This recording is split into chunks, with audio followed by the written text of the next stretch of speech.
Um, First of all, just to make one or two announcements. One is to welcome a new councillor, Councillor Railton, who won the Hinksey Park by-election.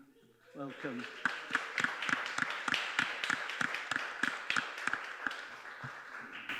Normal announcements. Can you make sure your phones are either off or on silent? When you're speaking, remember to use the microphone, and I always request, unless you have a voice like the sheriff's, can you please remain seated and speak into the microphone because it's much easier to hear you. There is filming, as you can see, and it's going to be broadcast. If members leave, can they please tell the clerk so that it's noted when they leave the meeting and when they return? And I'm asking you, if you can, please, to agree that we'll aim for the break between 6:37, sometime around then. So bear that in mind when we're going through the agenda items. The first thing we should do is, sad thing, to stand and commemorate the late Queen for a minute. So we're going to have a minute's silence now, please. So please stand.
Thank you very much.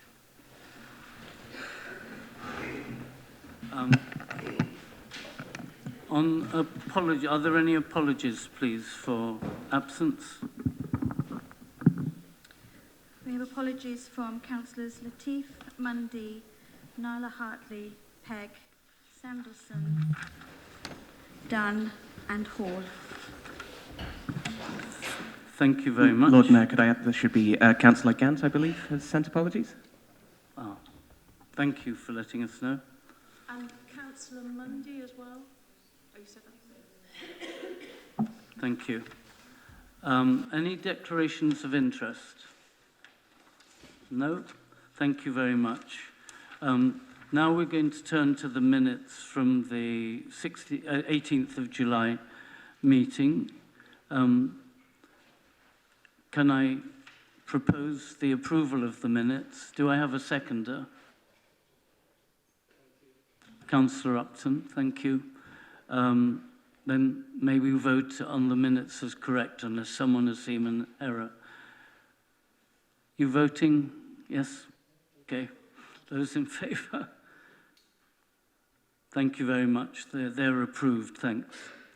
Now we come to the item 4, appointment to committees, and it's set out in the agenda. We need someone to be appointed. In the original agenda, it didn't state whom, on the Scrutiny Committee. I'm going to invite the leader, please, to introduce. Thanks very much, Lord Mayor. So I'd like to move the appointment as set out in the agenda of Councillor Raymond, of Councillor Diggins to replace Councillor Raymond, who's standing down from the Standards Committee, and also following the by-election to appoint Councillor Railton to the Scrutiny Committee. Do I have a seconder? Thank you, Councillor Monkonge. May we vote, please, on that? Those in favour? Thank you. I don't think we need to ask for against. It's carried, obviously, so thank you very much. Lord Mayor's announcements. I will have announced the by-election, which, so welcoming Councillor Railton. She only actually signed her papers just of acceptance just before this meeting, so she doesn't until now have an email address. Now she does, I hope. So I'm first going to invite, does the Deputy Lord Mayor have any announcements? No. Thanks. Sorry, I should have mentioned, of course, for me the big event, sadly, was the proclamation of the new king and all the events that were leading up to that. It was a very busy week. I've probably visited more churches and read more lessons than I ever will again. And I discover that if I'm in office when the coronation is, I don't think we know, I will be an assistant butler. And I have absolutely no idea what that entails, but that's to me the high point of my year, I suspect. City Rector, do you have any? Lord Mayor, thank you very much. Good evening, everybody. And like yourself, that was an extraordinary week and started with the St. Giles Fair, and then Her late Majesty sadly died and all that followed. Could I just say, it was such a privilege to be alongside you, Lord Mayor, and the City Council and the County Council in all that happened in that week. A very quick thought, if I may, which will probably sound now quite trite. One of the highlights of my year is going round the ghost train with the Lord Mayor. And I'm grateful to present and past Lord Mayors for that privilege. And I do think it's not a bad metaphor, because here we go up the twists and turns and scary things jump out at us and we're not quite sure what's going to happen. But basically we think we're safe because we're going to come out into the light at the end.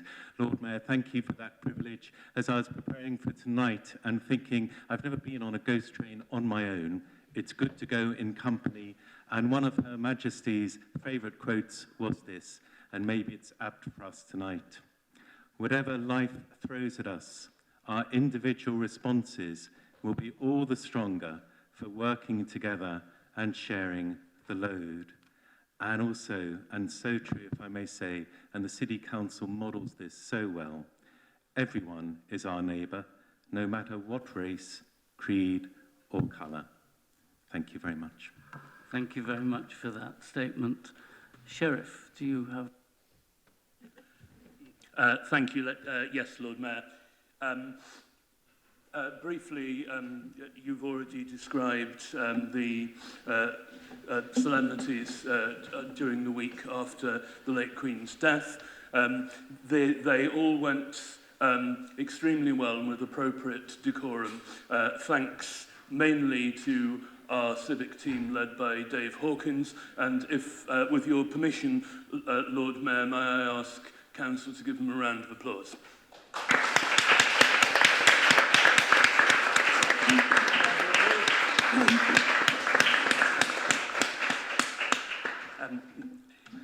I mean, if we had not had David here, I don't know how, not just us, the whole city and county would have managed the Operation London Bridge. So, again, second your thanks. Apart from that, Lord Mayor, I have one further thank you and one apology. The thank you is to Julian Cooper, our Port Meadow Ranger, for organising the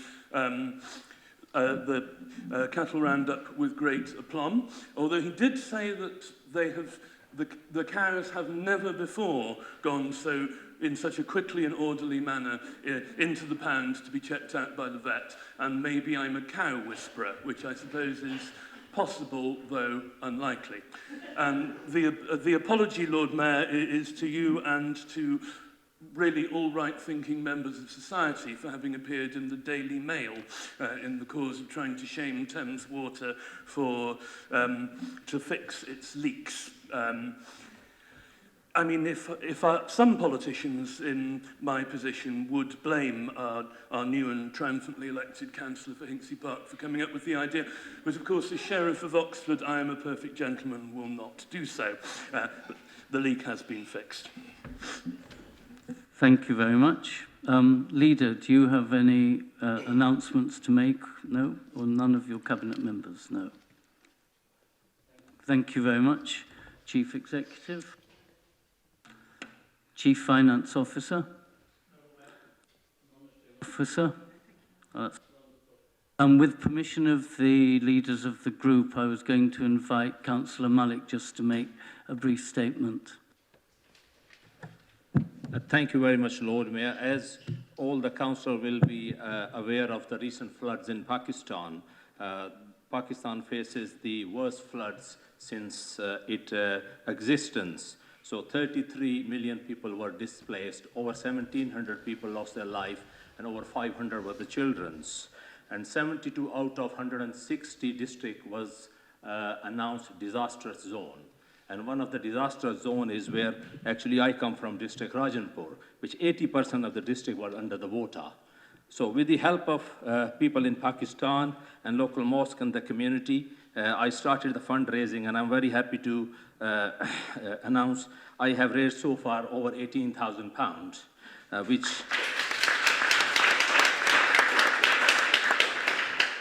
and one pledge of further £1,000 to come, which I still need to collect. And if that's come along, so we can touch just over £19,000 in total.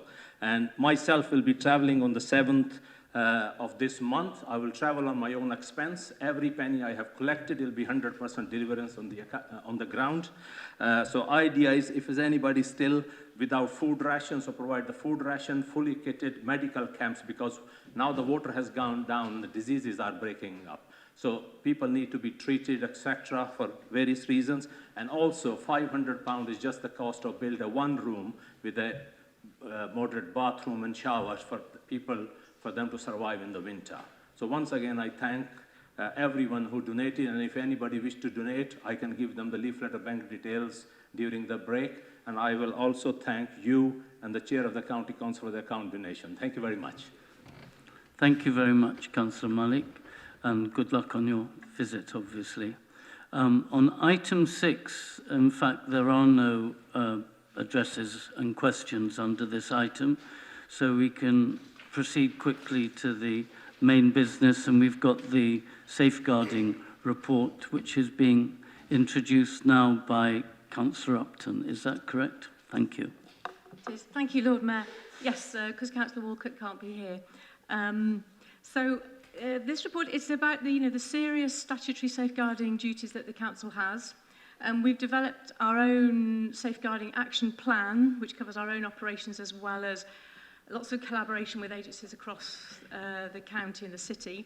Councillor Walcott gave me a few words she wanted me to read out about it, which is first of all to thank all of the officers who have worked tirelessly to produce this stellar safeguarding report. She'd also like to thank Councillor Louise Upton.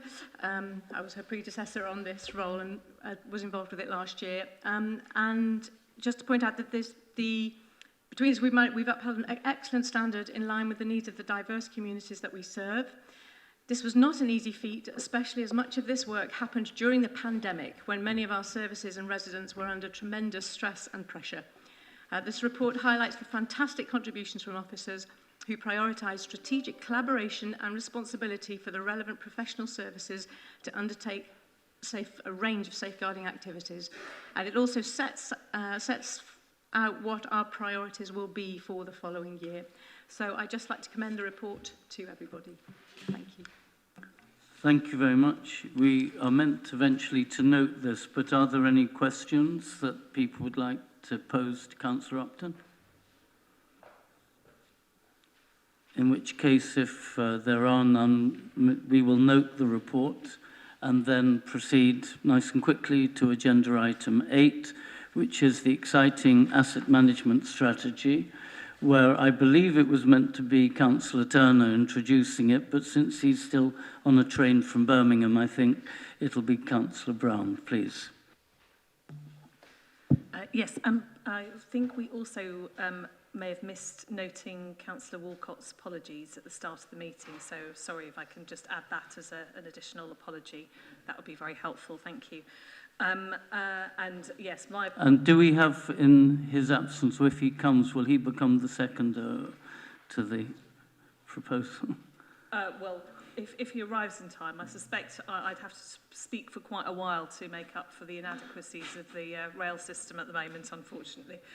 I was going to really formally move the asset management strategy and hope that if anyone has any detailed questions that I might pass them over to Nigel, but I formally move the strategy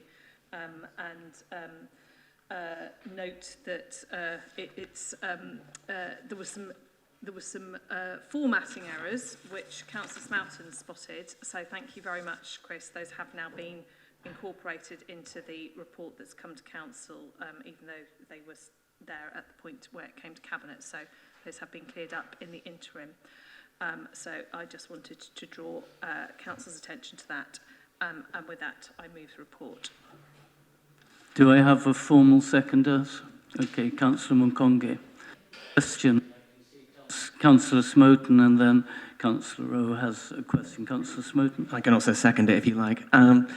Yes, my question, right. Well, the strategy has a lot of laudable strategic commitments, but I'd say that they need to be strengthened considering there are a couple of key examples I'd like to ask about where the Council doesn't seem to live up to them in practice. It speaks of the importance of sating unmet housing need while the Council ploughs on with a West End project that is bent on focusing more of that need squarely on our city. It also pledges protection and preservation for our parks while plans to build over Bertie Park without adequate replacement proceed apace. These things considered, what confidence can we have that the strategy's noble aims will be enacted in practice? The problem of getting my button to work. I mean, I think in both of those examples, you know, we always, as a city, have to balance the different needs of the city. We cannot build housing everywhere. There have to be jobs and employment as well as housing. The Bertie Place example that you use is one where that land was originally allocated for a school. The county decided that they didn't need another school there, and indeed, at the moment, it's looking like walls are falling in schools across the city. And the allocation for that land was always for housing if it wasn't needed for a school. In the interim, a small park area was built there, but that was always an interim solution. So, of course, parks and open spaces are important. Of course, housing is important, but also jobs and employment are important. As a council, we have to balance all of those things and make sure that we are providing all of them in the right places at the right time. It's not an easy job, and but I think that we do a pretty good job of delivering on housing, maintaining our fantastic green spaces across the city, and also managing the employment that is in that the employment demand in our very strong local economy. Councillor Kerr. Hi. On page 44 of the strategy, or page 108 of the public agenda pack, it refers to free parking at park and ride sites. I believe that was raised at scrutiny and it was said that that would be removed. Could you clarify? Maybe that's one for Nigel. Sorry. I think it might be one for you, Nigel. Shall I invite Nigel Kennedy to respond? He may have the answer. Yeah, of the agenda pack, exactly, 108. So under environmental future proofing, future proposed activity, in brackets, third bullet, e.g. free parking at park and ride sites. I think that was raised and said it would be removed. Yeah, I mean, it does sound like something that should be removed, to be honest. Yeah. I mean, I'm going to suggest that we remove that as part of my moving of this report because, and thank you for drawing it to my attention, I hadn't spotted that previously, but that doesn't sound appropriate, so we can get that removed. Thank you. Any other questions to the leader, Councillor Brown? In which case, I think we should then just proceed to maybe we just go to a vote. Is there a proposer? I assume there is. Yes, Councillor Brown. And second, Councillor Munkonge. Can we go to the vote? Those in favour? Against? Abstentions? Thank you very much. It's carried. Then we come to agenda item 9, and again, in Councillor Turner's absence, I'm inviting, I think, Councillor Brown to introduce the financial outturn report. This one I'm definitely formally moving. Thank you. Seconder, Councillor Munkonge again. Questions? One from Councillor Smoten. I have 3 tiny questions, if you'll indulge me. I suspect these might be spread across the Cabinet. Number one, under both the Chief Exec's Office and Communities and People, we talked about savings on staffing costs. Could we have some clarity? Does that mean redundancies or unfilled posts or something else entirely? And if it does mean any of the first 2, then what are we missing out on? Question 2 is £800,000 are noted lost on the aborted depot project. Could we get a summary of what that money was spent on? And number 3 is under local cost of benefits, £600,000 are noted as an adverse variance due to issues with rent officer referrals concerning a data migration. Could we get some clarity as to how that led to that money being lost? Did you catch all of those? I think... if you can't, I think Nigel Kennedy can respond. Yeah, I'm going to ask Nigel to respond, and then I'll ask if any other Cabinet members wish to add anything. But thank you, Nigel.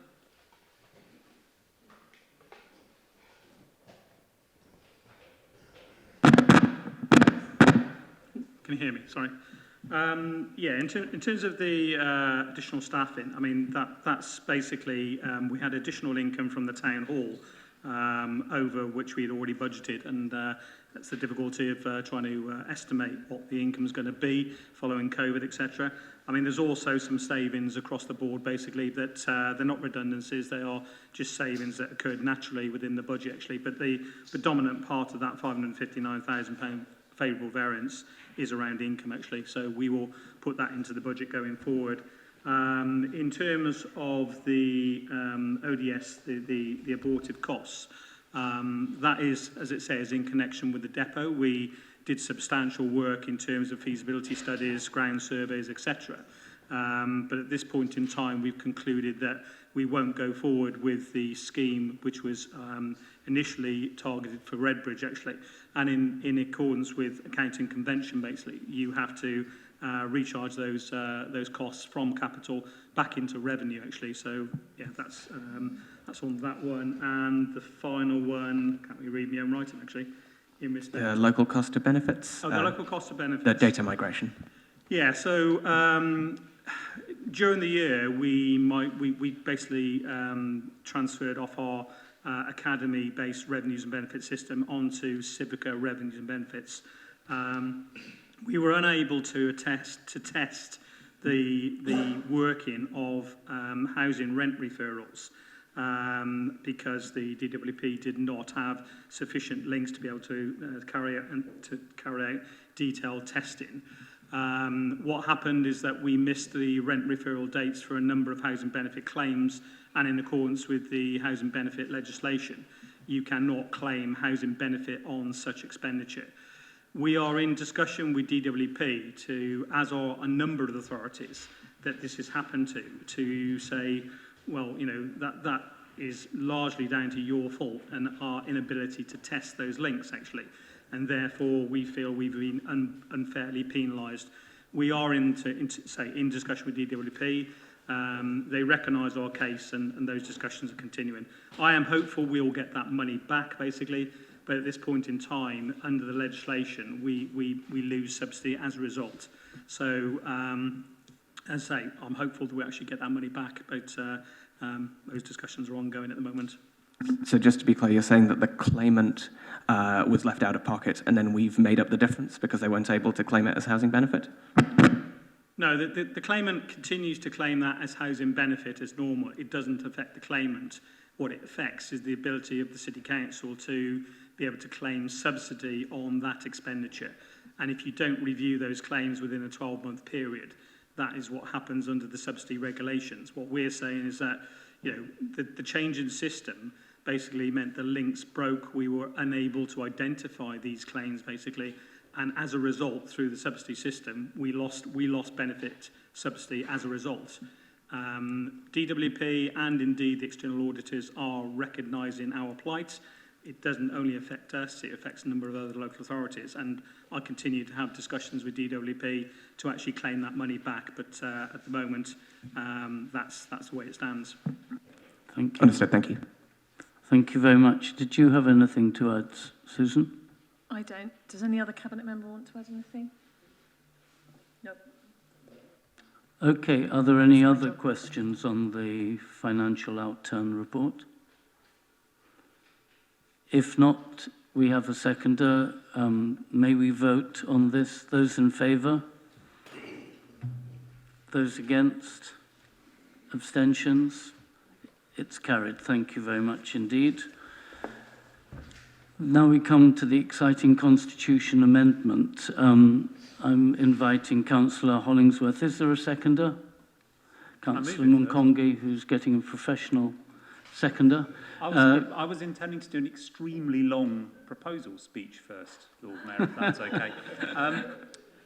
There is an anomaly in the Constitution whereby we have delegated powers to the head of planning to make an order under section 14 little 2 of the Hazardous Substances Act 1990, but we have failed through error to make a similar delegation to revoke or modify such a consent.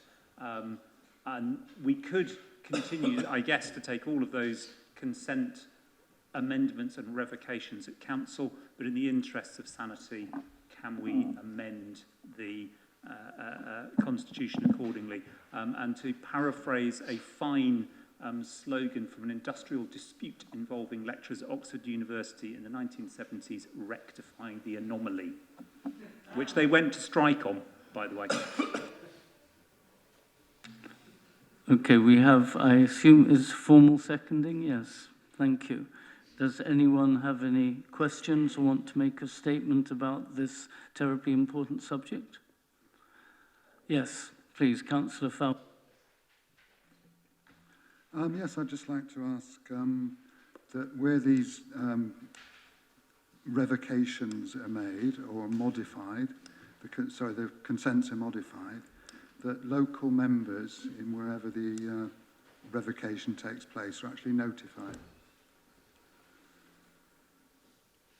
Councillor Hunt. I don't think that requires an amendment to the Constitution, but as a matter of good practice, then clearly yes, but it shouldn't form part of the Constitution, I don't think. Any other questions, comments? In which case, we're proceeding nice and quickly. May we proceed to a vote? Those in favour of the Constitution amendment? Those against?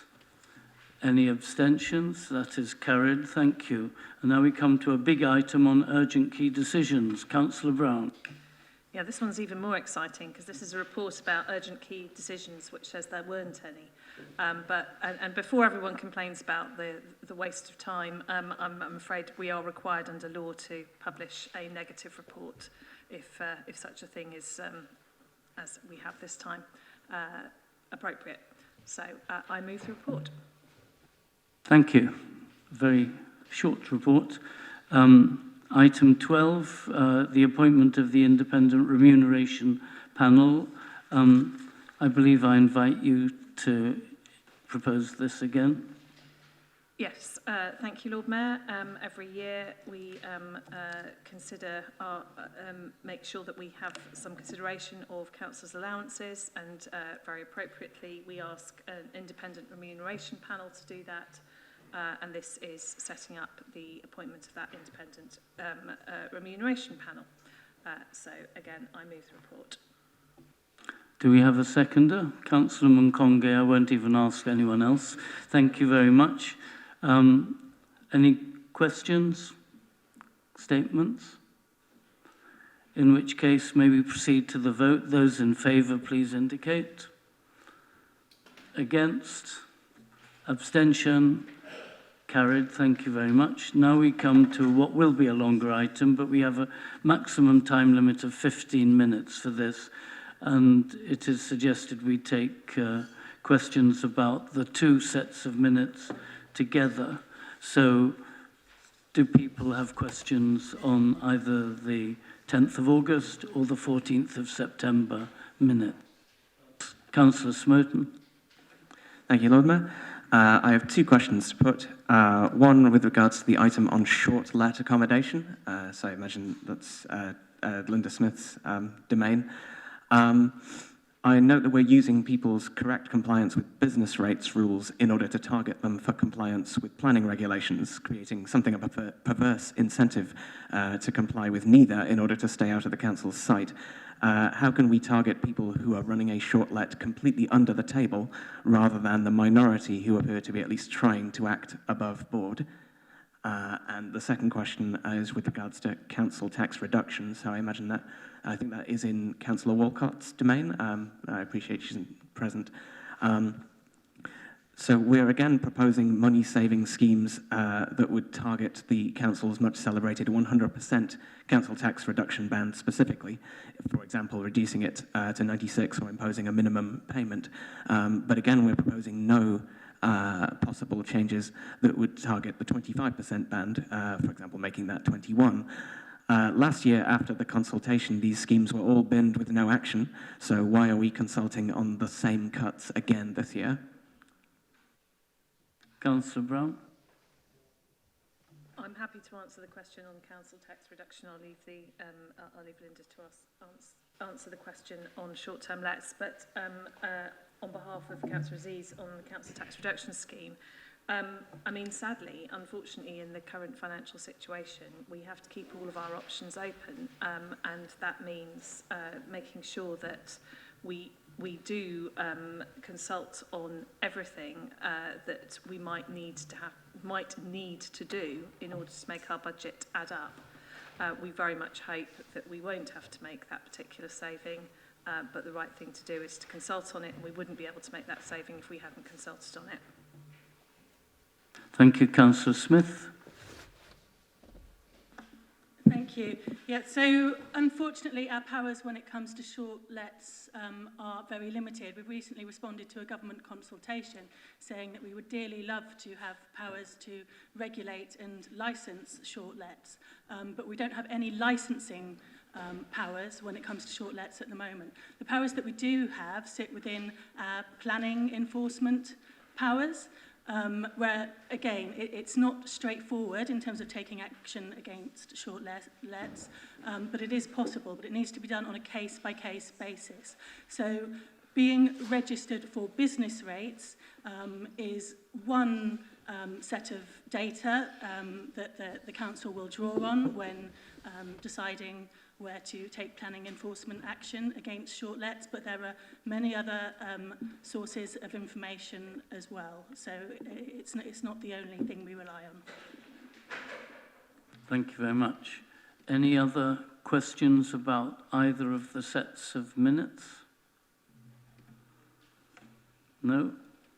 Well, in which case, proceeding nice and quickly, let's then turn to item 14, which is the list of questions on notice from members of the council. So if we start with the questions to Councillor Brown, Councillor Muddiman. Any supplementary? No. Thank you very much. Ros Smith is not here, so I guess we proceed.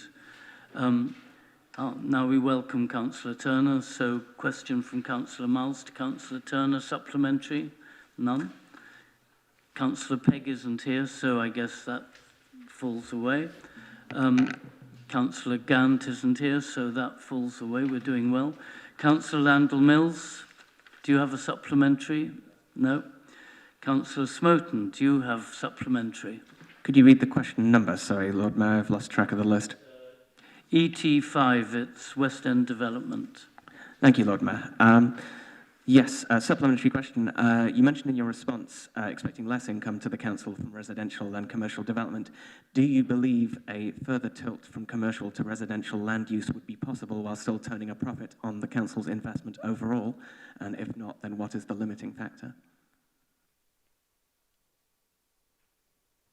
I think what the councillor is asking me to do is speculate about some about likely returns from different schemes that don't in fact exist. And I think really I owe it to council to be a little bit more robust than that. I mean, I think, you know, we, of course, as the shareholder, we ought to explore different options, which the partnership, as one of the shareholders, I should say, we ought to explore different options which the partnership might deliver. And I've set out here what I think the parameters are, but I don't think it's for me to sort of speculate on the hoof in full council about whether particular changes would lead to different levels of return. What I do think is there are opportunities for members to be briefed on this scheme. There have been opportunities. I'm sure there will be further ones. And I think doing that as well would also, to the councillor if he's interested, would also enable us to explore more openly some of the areas which are commercially sensitive, where I can't go into the detail in a public forum like this. So I appreciate that's a disappointing and completely unilluminating answer to the question, but I hope the councillor understands why I have to give it in that way. Thank you. The next question is from Councillor Pegg, who again is absent, so that one falls away. Then we have the one question to Councillor Munkonge, who is from Councillor Pegg, so that falls away. Safer Communities, Councillor Walcott, you don't have a supplementary, thank you. And now we have three for Linda Smith, Councillor Smith. Councillor Morris, do you have a supplementary? Thank you. Councillor Miles, yes, you do. Thank you. Yeah, thank you. And thank you, Councillor Smith, for your response regarding short-term holiday lets. Yeah, really welcome what the council is doing with respect to this.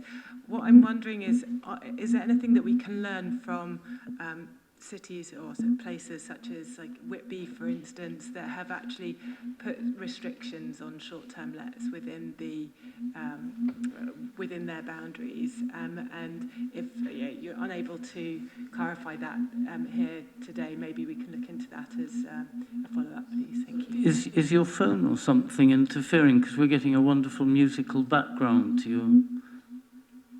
No? Something's on, which wasn't on before. Sorry. Sorry, proceed. Maybe can you answer the question, please? Do you want me to just summarise? If Councillor Miles has examples of best practice from elsewhere, then I'd be very happy to take a look at them and see what we can learn. Yes, thank you. Thank you. Thank you. The next question is from Councillor Jarvis to you, Councillor Smith. No supplementary. Now we turn to several for Councillor Hollingsworth. Councillor Foulweather, your first one is about Oasney Mead, Oxpen Cycle Pedestrian Bridge. Any supplementary? None. Growth Deal Scheme Progress, supplementary? No. Oasney Mead again, but this is Oasney Mead, Oxpens Bridge, supplementary? No. And then bridge service to Barton Park, any supplementary?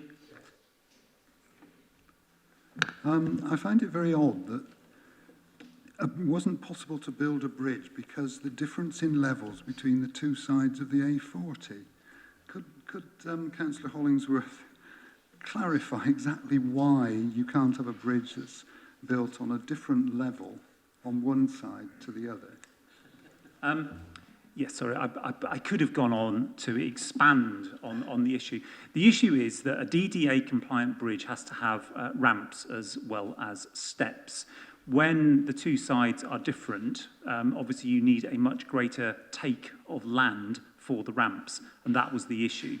The issue, you'd have ended up with an enormous land take on the northern side of the A40, so the Barton Park side, for the ramps for the bridge. So essentially, it wasn't a practical or deliverable option, and that was a conclusion arrived at quite early on in the process. I'm sure there are plans and diagrams somewhere which you can request from officers to further your research. Thank you very much. Councillor Miles, you have three down here. The first one on front garden conversion supplement. Thank you. Just to clarify, so this was regarding the removal of front boundary walls, which are then allowing cars to park in the front of houses. And it's commonly a problem where cars are bigger than the space that has been converted as a parking space. I understand from your written response that essentially the only thing that we can do to address that is encourage Thames Valley Police to be putting enforcement notices or fixed penalty notices to the offending owners of those vehicles and properties where this is happening. Is this something that you could possibly take to your joint meetings that you have with them as the council more broadly? Thank you. I mean, it's a thing that's been raised by councils up and down the country, not just with Thames Valley Police. And it's something that this council's flagged with them, that the Oxfordshire County Council has flagged with them. Thames Valley Police's response has by and large been, we've had our budgets cut, this just isn't a high enough priority. I mean, my answer sets out how unsatisfactory the current situation is. It's a complete nonsense of a position. And the fact that the government have been cogitating for nearly 2 years on a consultation they launched with some fanfare, I think is pretty poor. I mean, clearly the current government, I mean, with is it 2-3 governments ago that they launched that? Who knows? But I mean, it's a situation which needs proper resolution. So yes, we will do our best, but I fear that the Thames Valley Police response is going to be as it's been in the past, and this entirely unsatisfactory situation will continue. And it will continue, no doubt, until there is a really serious accident caused by this, and I deeply regret that. Thank you. Next question on local occupancy policy. Any supplement?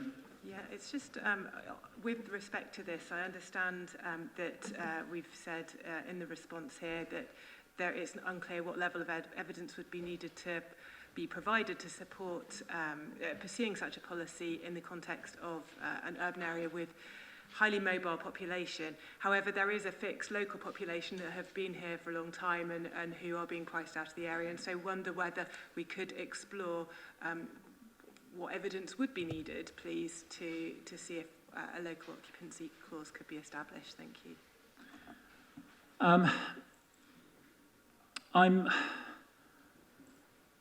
I will talk to officers about what sort of evidence that they think might be required for such a thing. I should say that from my knowledge and from officers' knowledge, these clauses are only currently being applied in the national parks, where building any new homes is incredibly difficult, and where if you do have an exemption to build a home, then quite often putting one of these clauses on is a very good way of ensuring it doesn't get turned immediately into a second home or indeed a short-term let, to reference your previous answer. I have some nervousness about exactly how these sorts of clauses might work. Some of us with long memories remember Tower Hamlets back in the late 80s, where a clause, it was not on a planning policy, it was on a housing policy. It was straight out blatant racism, and that's why I feel really queasy about this. And I know Linda will remember that as well. And I think even if I found out what the evidence threshold is, I would be unlikely to think this is a good idea. Thank you very much. Again, from you, Councillor Miles, external insulation. No supplementary. Then Councillor Smoten to Councillor Hollingsworth. Housing demand supplementary. Yes, thank you. So given that we're pursuing a policy of focusing new commercial development in the city, thereby contributing to a local housing shortage, isn't it rather abusing the spirit of the duty to cooperate, to create a problem and then ask the planning inspector to oblige your neighbours to resolve it? And aren't you concerned that the inspector might call your bluff in this respect? No, I'm not concerned in the slightest, because unlike you, I went to the last public inquiry and heard the inspector then assess our existing policies in the 2036 local plan, which strike the appropriate balance between the provision of housing need and the provision of employment space and jobs, both of which are requirements of any local plan. The alternative proposition, I should be clear, is not to switch off jobs and pretend that jobs will not just disappear from Oxfordshire, which is something I hear from a wide range of people, as if somehow either the Oxford local plan or the Oxfordshire growth deal signed only a few years ago have been the only things that have created jobs. You look at what is driving economic growth in Oxfordshire. It's decisions made 20, 30, 40, 50 years ago in the cases of places like Milton Park. We have an option, I think, or we have a couple of options as to where employment should go. We could pursue the utterly failed and discredited county towns policy, which ends up with jobs in greenfield sites accessible only by car, or we try and create jobs where that they can be best reached by public transport and active transport, which means in the city centres and in the town centres. That seems to me a much better way of proceeding. To pretend that somehow having jobs in Oxford is the sole driver of housing need is entirely wrong, as was evidenced at the 2036 local plan, at previous local plans, and will doubtless, no doubt, be the subject of conversation in front of inspectors at the 2040 local plan hearings, if and when we get to that stage. Thank you. And then next question is on the use of low-density commercial sites in the local plan. Any supplementary? None on 9. I do have one on 10. So you say in your answer that you believe that Oxpens is the best site for new commercial use. I wonder why you're so pessimistic about the next best alternative. It would seem to me that there are many Oxfordshire towns which might constitute themselves a highly sustainable location, but you seem convinced that a mostly residential Oxpens would be disastrous in this respect. Why is that? It's not for me to speculate as to how the councils around Oxfordshire position employment land in their local plans. That's for them. But if you look at where previous administrations have encouraged them and celebrated this as such, it is very frequently not in those town centres. It is in out-of-town business parks, like for example Milton Park, and it's a long time ago, but I used to work there. It's pretty difficult to use public transport to get to it. Harwell even more so. And then you look at some of the other sites around the county, and they're even more challenging from a public transport point of view.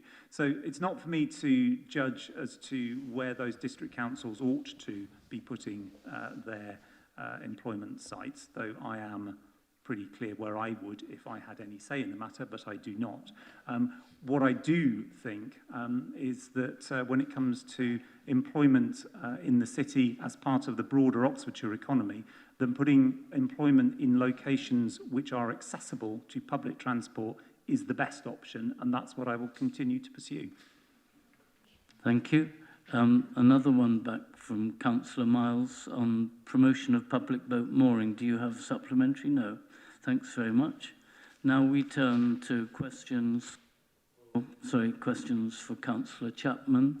First two are from Councillor Smith, and she is not present. Then we come to the third one from you, Councillor Miles, about personal pronoun policy. Do you have any supplementary? None. Councillor Kerr, waste hierarchy. No. Cost of LTN filter bollards. No. Councillor Pegg isn't here. Councillor Smoten on roadside trees. Yes, thank you. So the answer given is at odds with ODS's Director of Infrastructure, who described specifically the act of replacing a failed roadside tree as having been previously considered an act of maintenance and therefore relevant to Section 42 and no longer. Will you confer with them and seek to clarify how the disagreement arises? Well, I think the answer's right. So I'm quite surprised by your question. I mean, from all my experience, the only time we've had replacement trees is in a scheme like the Access to Headington scheme, where we had trees that died off during the creation of that particular scheme, and then they were replaced as part of that. So I'm somewhat at a loss to understand why there's a disagreement about this. I will go away and look at it, but the answer is the answer. We do not get money from Section 42 to do this. Money comes from other sources, as outlined in my answer. Thank you. Thank you. Councillor Miles on bike parking supplementary. Thank you. We appreciate the upgrades that are going to be made to bike parking in the town hall. Do you commit to, as part of this, following some of the national standards for bike parking, just to make sure that there is sufficient space for the proposed bike racks for 80 bikes in the town hall? I'm sure we will follow the national standards and be an exemplar of them. Thank you. Thank you. One question now to Councillor Thomas from Councillor Morris. Any supplementary? Thank you. For Councillor Upton. Councillor Malik, you have a supplementary about e-scooter enforcement? Yes, Lord Mayor. Thank you. Well, I'm disappointed in the answer, actually, because I appreciate Councillor Upton giving me the answer. I think this should have been done by the community safety portfolio holder, because it's a policing matter. And we have a community safety partnership where we have different partners. So this question was put by one of my constituents, and I said, okay, I'll ask at the council. So I'll appreciate if that can be asked to the police or the county what the score is, because that's what the people are worried about, people riding around in the private e-scooters without helmet or anything. So the only question was to get a number from the police. How many they have stopped or confiscated those or not? Is any enforcement out there? That's all the public wanted to know. Thank you. Small amount of answer. So it isn't a legal requirement to wear helmets, so they can't do anything about that. You don't have to wear a helmet if you're on a scooter or on a bike. That's a matter of choice. Riding on pavements is absolutely illegal, and they shouldn't be doing that. And the illegally owned scooters, those are the ones I think actually that are the real problem, because they're often not speed limited like the trial ones are. And the trial ones, if they go into a pedestrianised area, they drop their speed, unlike the illegal ones. I have been out with the police on 1 or 2 operations where they have stopped people, say, coming over Magdalen Bridge, something like that. So they are putting some resource into it, but obviously there's a huge amount of problem across the whole city and they can't be everywhere. But I'll ask Councillor Walker if she can get a latest update for you. Yeah. Thank you very much. Question from Councillor Miles about driveway letting. Yes, thank you. Thank you for your clarification on that, Councillor Upton. Just whilst I recognise the entrepreneurship that people are taking maybe in letting out their driveways, has the council actually done any analysis to cross-check whether any of its properties are being rented out through this sort of driveway letting? And if not, could we look at doing an analysis of that just out of interest rather than anything else? Would we have manpower to do that? Be difficult. I think also we think it's probably not something that we would take a strict line of enforcement on anyway, even if it did happen to be right, unless it was actually causing problems to the neighbours around them. So I think unless it actually starts to be a reported problem, then I'm afraid we're unlikely to have the give resources to look at it. Thank you. Councillor Smoten to Councillor Upton. Thank you.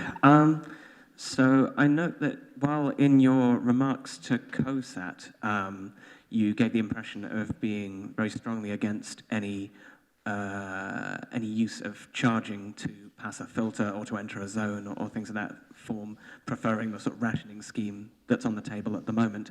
But in your answer to this question, you gave your support for ZEZ expansion, which in its current form follows rules very reminiscent of a London-style congestion zone, plus an incentive for EV ownership. It seems like a contradiction. How do you square the two positions?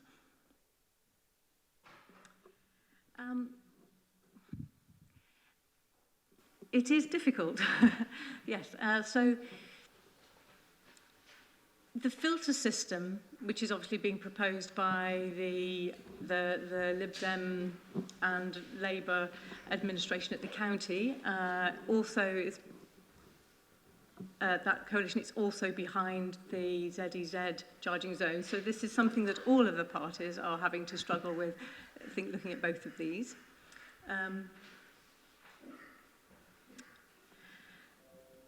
With the cost of living crisis at the moment, obviously anything that involves more charging to people is not welcomed.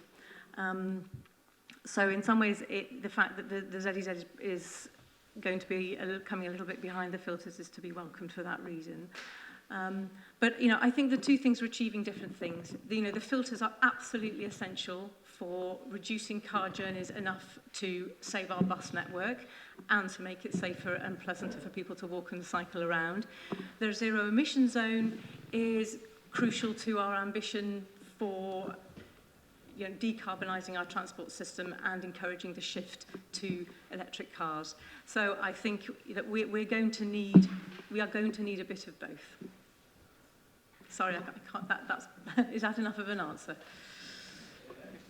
But I guess it's something all parties will be wrestling with having both of these tools. But as I say, I think that the two tools do different things.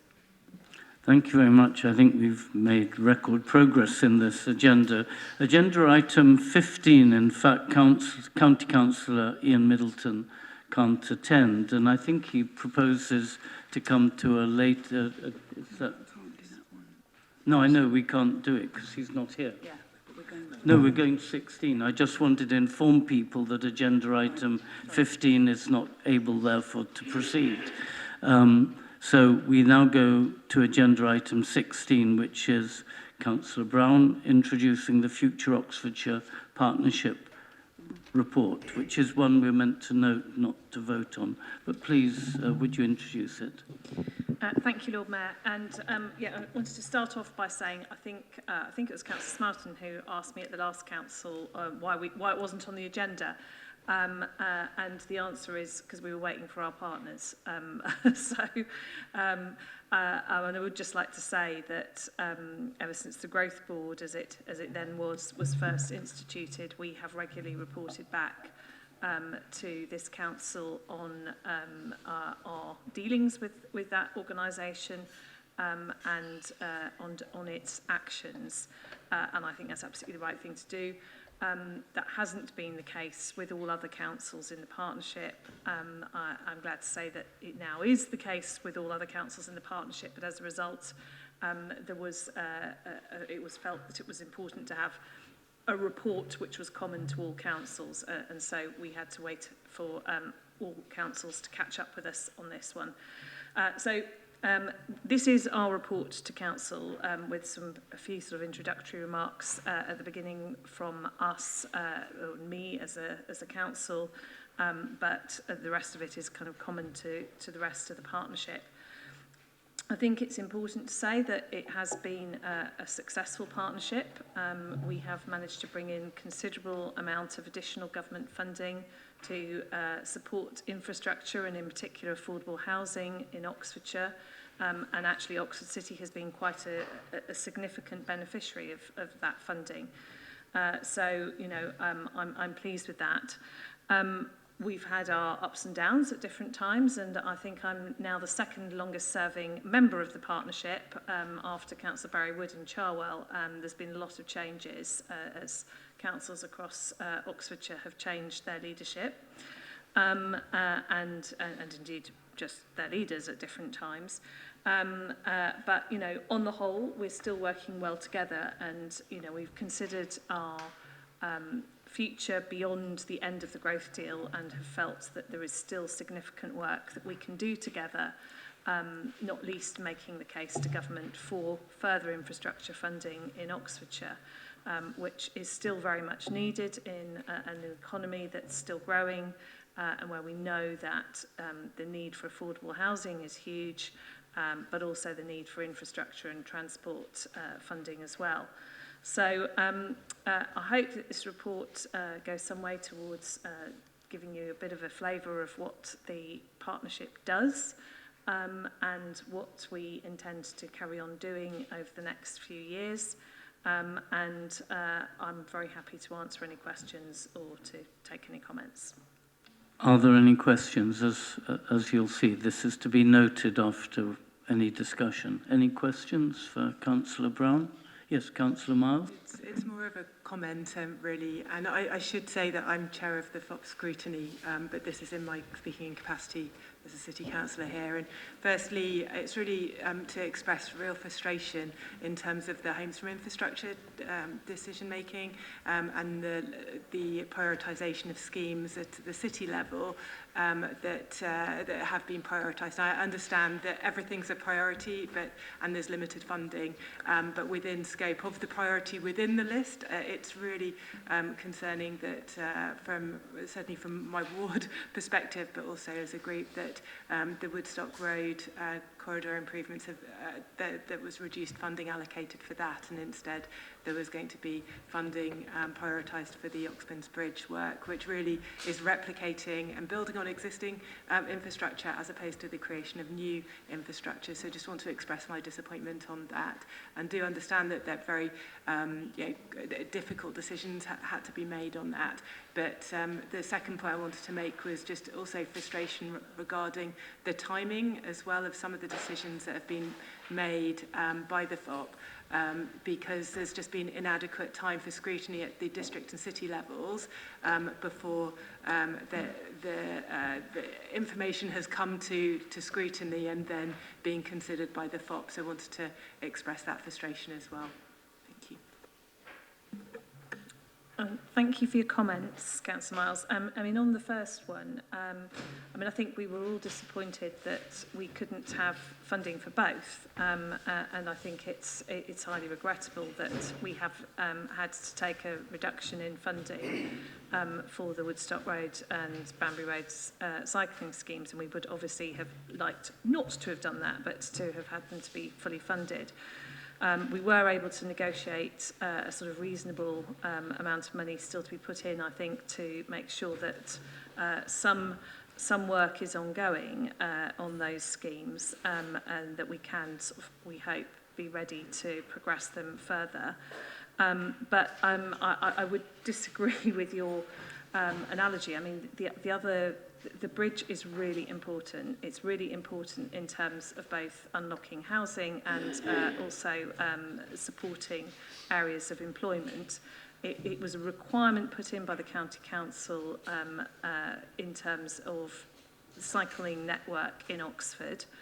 I mean, I think it was actually quite instrumental in securing the whole growth deal, apparently.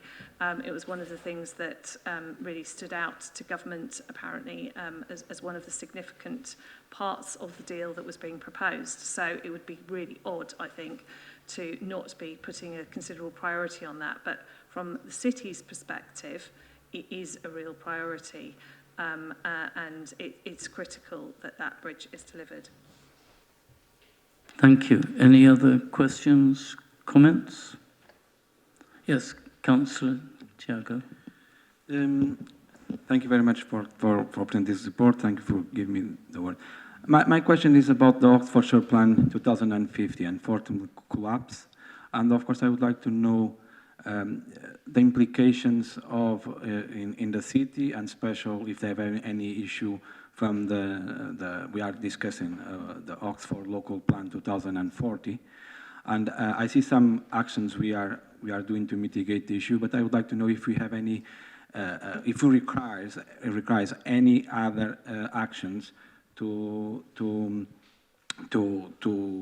mitigate the problems about because we give up about this Oxfordshire Plan 2050. Thank you.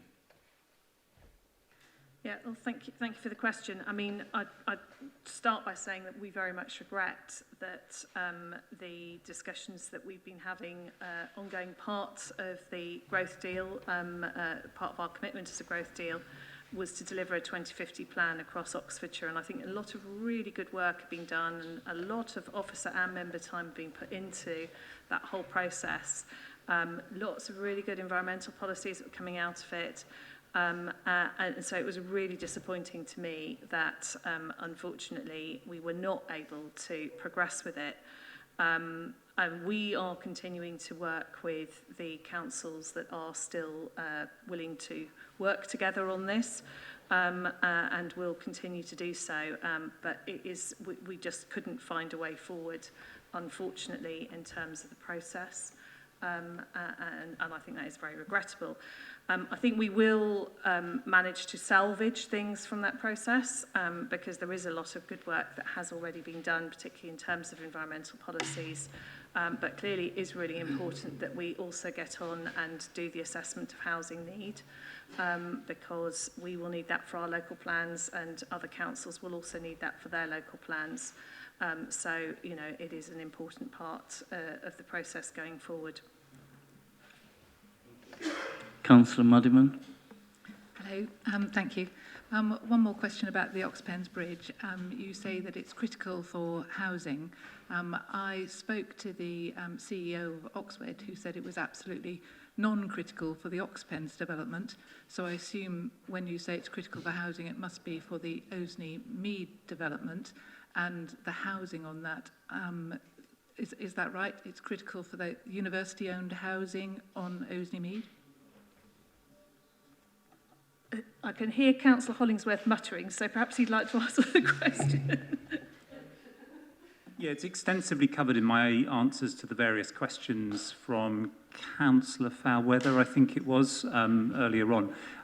You're right, there is no requirement in planning terms for the bridge for the Oxwed site. It's a requirement of the Osney Mead site, and it has been a requirement since 2008 and the adoption of the West End Area Action Plan, which was developed under the then Liberal Democrat-led council and the county council. And it was interesting in the recent by-election to hear the then Green, not anymore, county councillor for South Oxford, who clearly must have been engaged with it, saying she'd never been consulted. Well, she was either not paying attention or she's forgotten, because clearly there was heavily and significant involvement.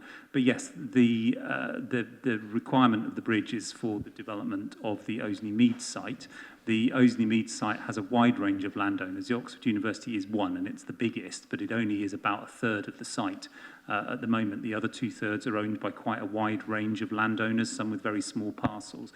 And that's one of the reasons why it's too difficult at this stage to kind of essentially get them to front load. The way the process will work is that the site will become unlocked, and therefore we can recoup the costs of the bridge from the sill on the site and then reuse it on other infrastructure, and that's set out in the answers laid out. But I did, in researching Councillor Fairweather's questions, I was interested to discover that when the City Council took on the funding in May 2020, maybe this is why he didn't ask me any supplementaries, there's a video of the vote. The vote in Council in favour of that bridge was 46-0. Councillor Malik had left, so he was one of the absentees, and Councillor Haynes was the other independent, was also absent, which by my calculation means that every member of every other party represented here voted in favour of it, and it's interesting to reflect on that in view of recent statements to the opposite. Thank you. Any other questions, comments? Thank you, Lord Mayor. Just for clarity, I wondered if either Councillor Brown or Councillor Hollingsworth could confirm. You said it was essential for housing on the Osney Mead site. And as I understand it, the housing that's going to be on the site, although as Councillor Hollingsworth kindly pointed out, the site is currently owned by several different landowners and the university only owns a third, I understand that housing developed on that site will be university owned. So therefore, is the bridge essential for the housing, university-owned housing on Osney Mead? It's all the residential uses on Osney Mead. So if the university brings forward on its site, or indeed it gets it for any other site, then yes. But equally, if one of the existing landowners brings forward residential uses on their site, which they're perfectly entitled and able to do, there's no restriction on any of those landowners doing that. And as has just been clarified, you know, the university do not own all of that site. So, yeah. I think they have really thoroughly covered this issue now. And as Councillor Hollingsworth states, it's already covered in answers to earlier questions, I think, in some detail. Are there any other questions? Because if not, we are meant just to note this, and then we can proceed to the Scrutiny Committee update report. Councillor Smoten, can you please introduce? Yep. Scrutiny and its various panels have reviewed 12 reports since the last full council, the details of which I won't enumerate in the interest of time. Dozens of recommendations resulted, which I am happy to say Cabinet members have handled constructively. Scrutiny looks forward to forming its new Climate and Environment panel, which is expected to be formalised in the near future. I would also like to place on record a warm welcome to Richard Doney, our new Scrutiny officer, the new Tom Hudson, and my thanks also to Councillor Diggins for filling in as chair at our September meeting when I was unavoidably absent. Thank you. Thank you. Councillor Hollingsworth. Yes, I wanted to place on record something, and it's thanks to both Chris, because he's set the tone for the committee, and to Councillor Diggins, if that's not sort of too close to the bone, since she's my fellow ward councillor, but mostly to the chair, because it's his committee. The session on the 6th of September on local plan, I've done many scrutiny sessions, and planning officers have done many scrutiny sessions on the local plan, and some have been more productive than others. This was an absolutely excellent example of exactly how scrutiny should function. We were challenged hard. We made a substantial number of improvements, really interesting, deeply thought through and thoughtful questions were asked by councillors right the way around the room. I found it a really positive experience, and I wanted to thank Scrutiny for doing an excellent job. And that isn't said often enough, so I wanted to put it on record. Thank you.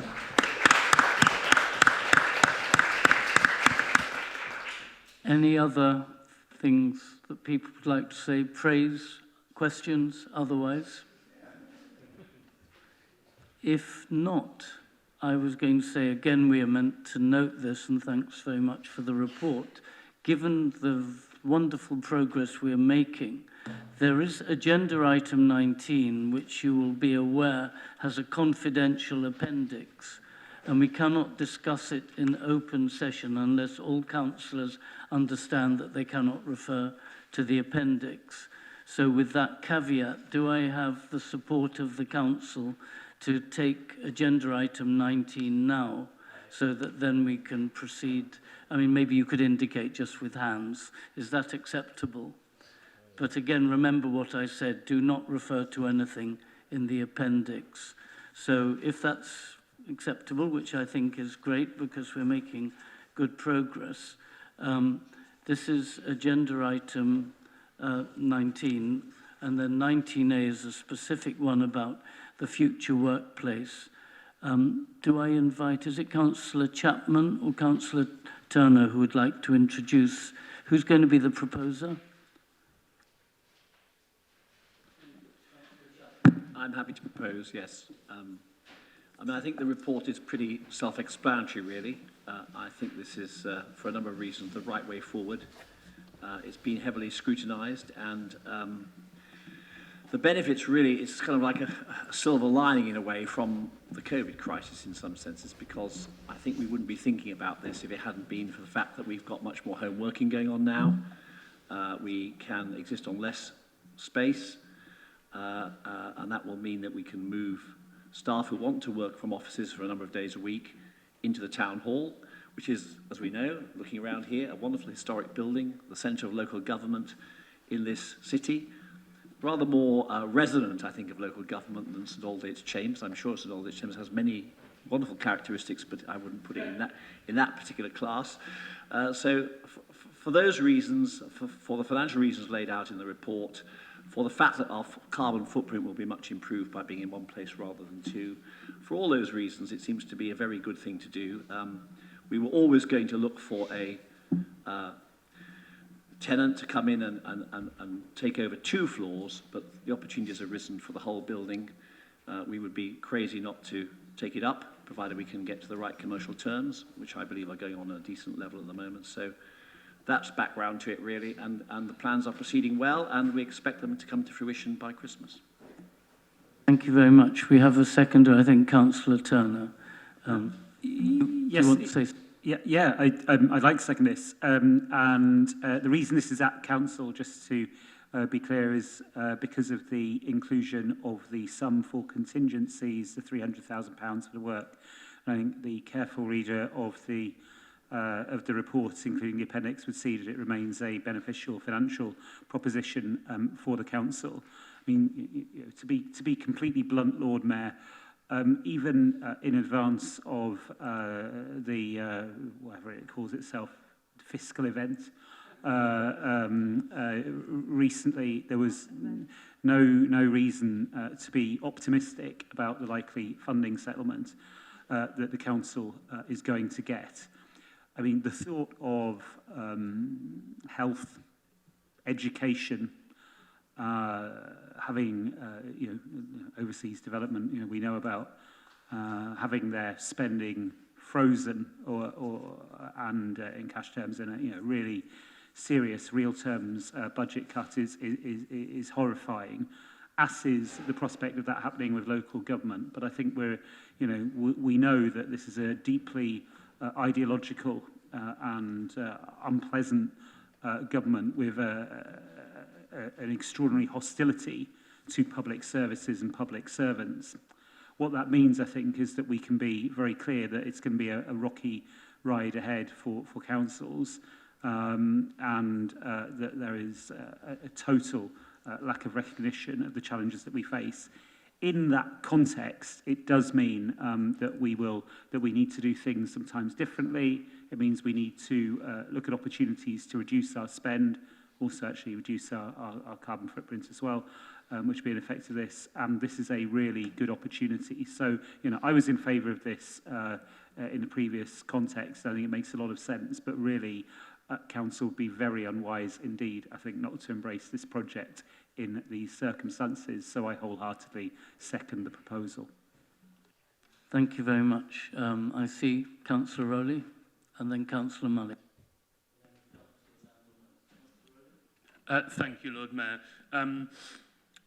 I'd hopefully like to reassure Council, having spoken to trade union members within the City Council on this, because that's what Labour councils are supposed to do, that the general feeling seems to be that there is more than enough space within the town hall to accommodate all those who currently work from a central office and in fact quite a few more, so that's not a problem, that workers are generally quite pleased at the prospect of moving into our historic building here out of St Albert's Chambers, and that they're also quite pleased about the not going back to car commuting into Oxford, and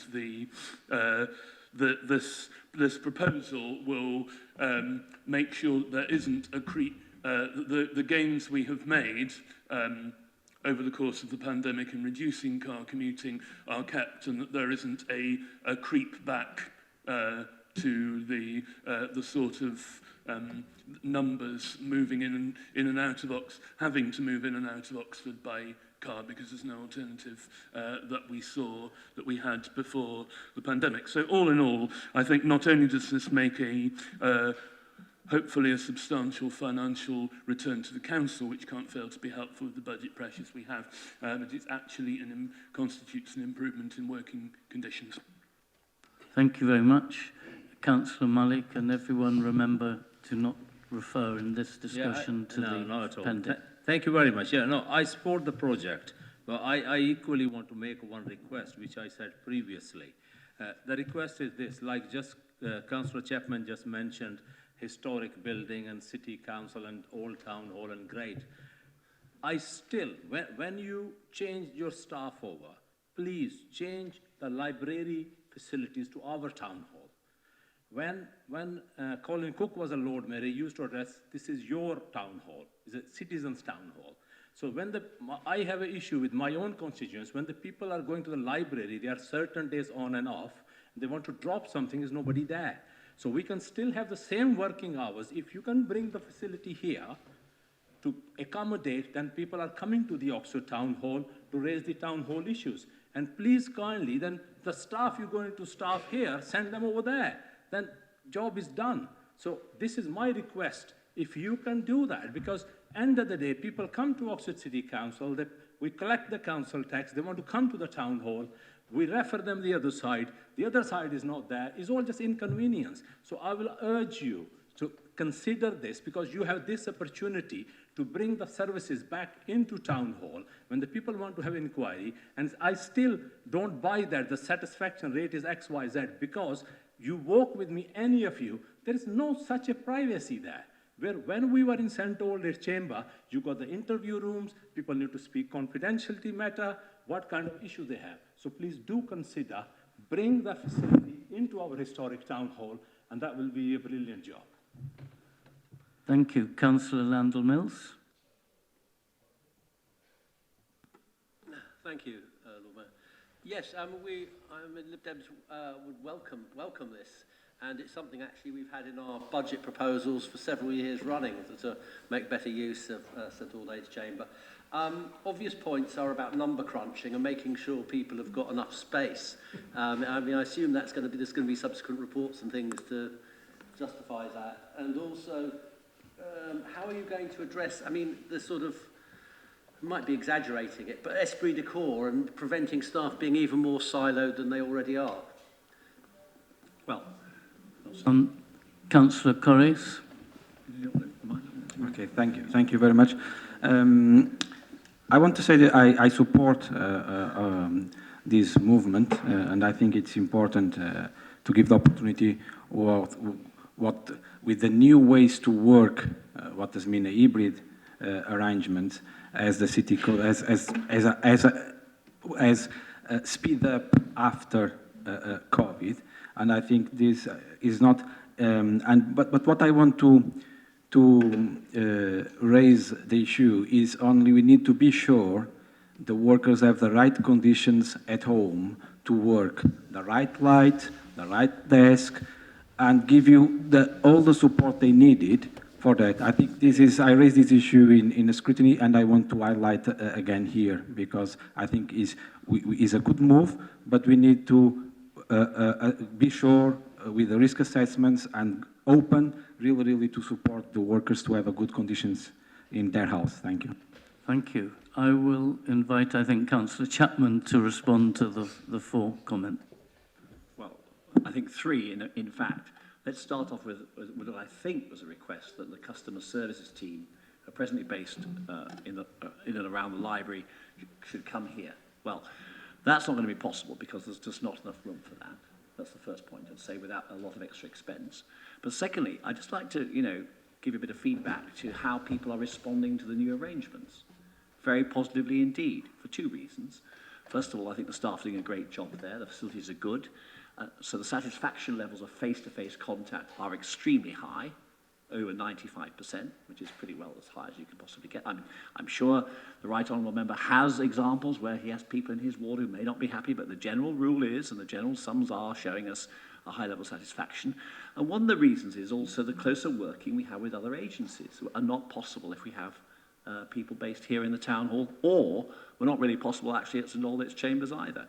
And that's working more closely with the Citizens Advice Bureau and other support agencies to give people a holistic service, because some of the answers we can give as a city council, but some the county can give and other agencies can give. And we were duty bound, as far as I can see, to work together really effectively, and that is more possible in the current arrangements than it was in the previous arrangements.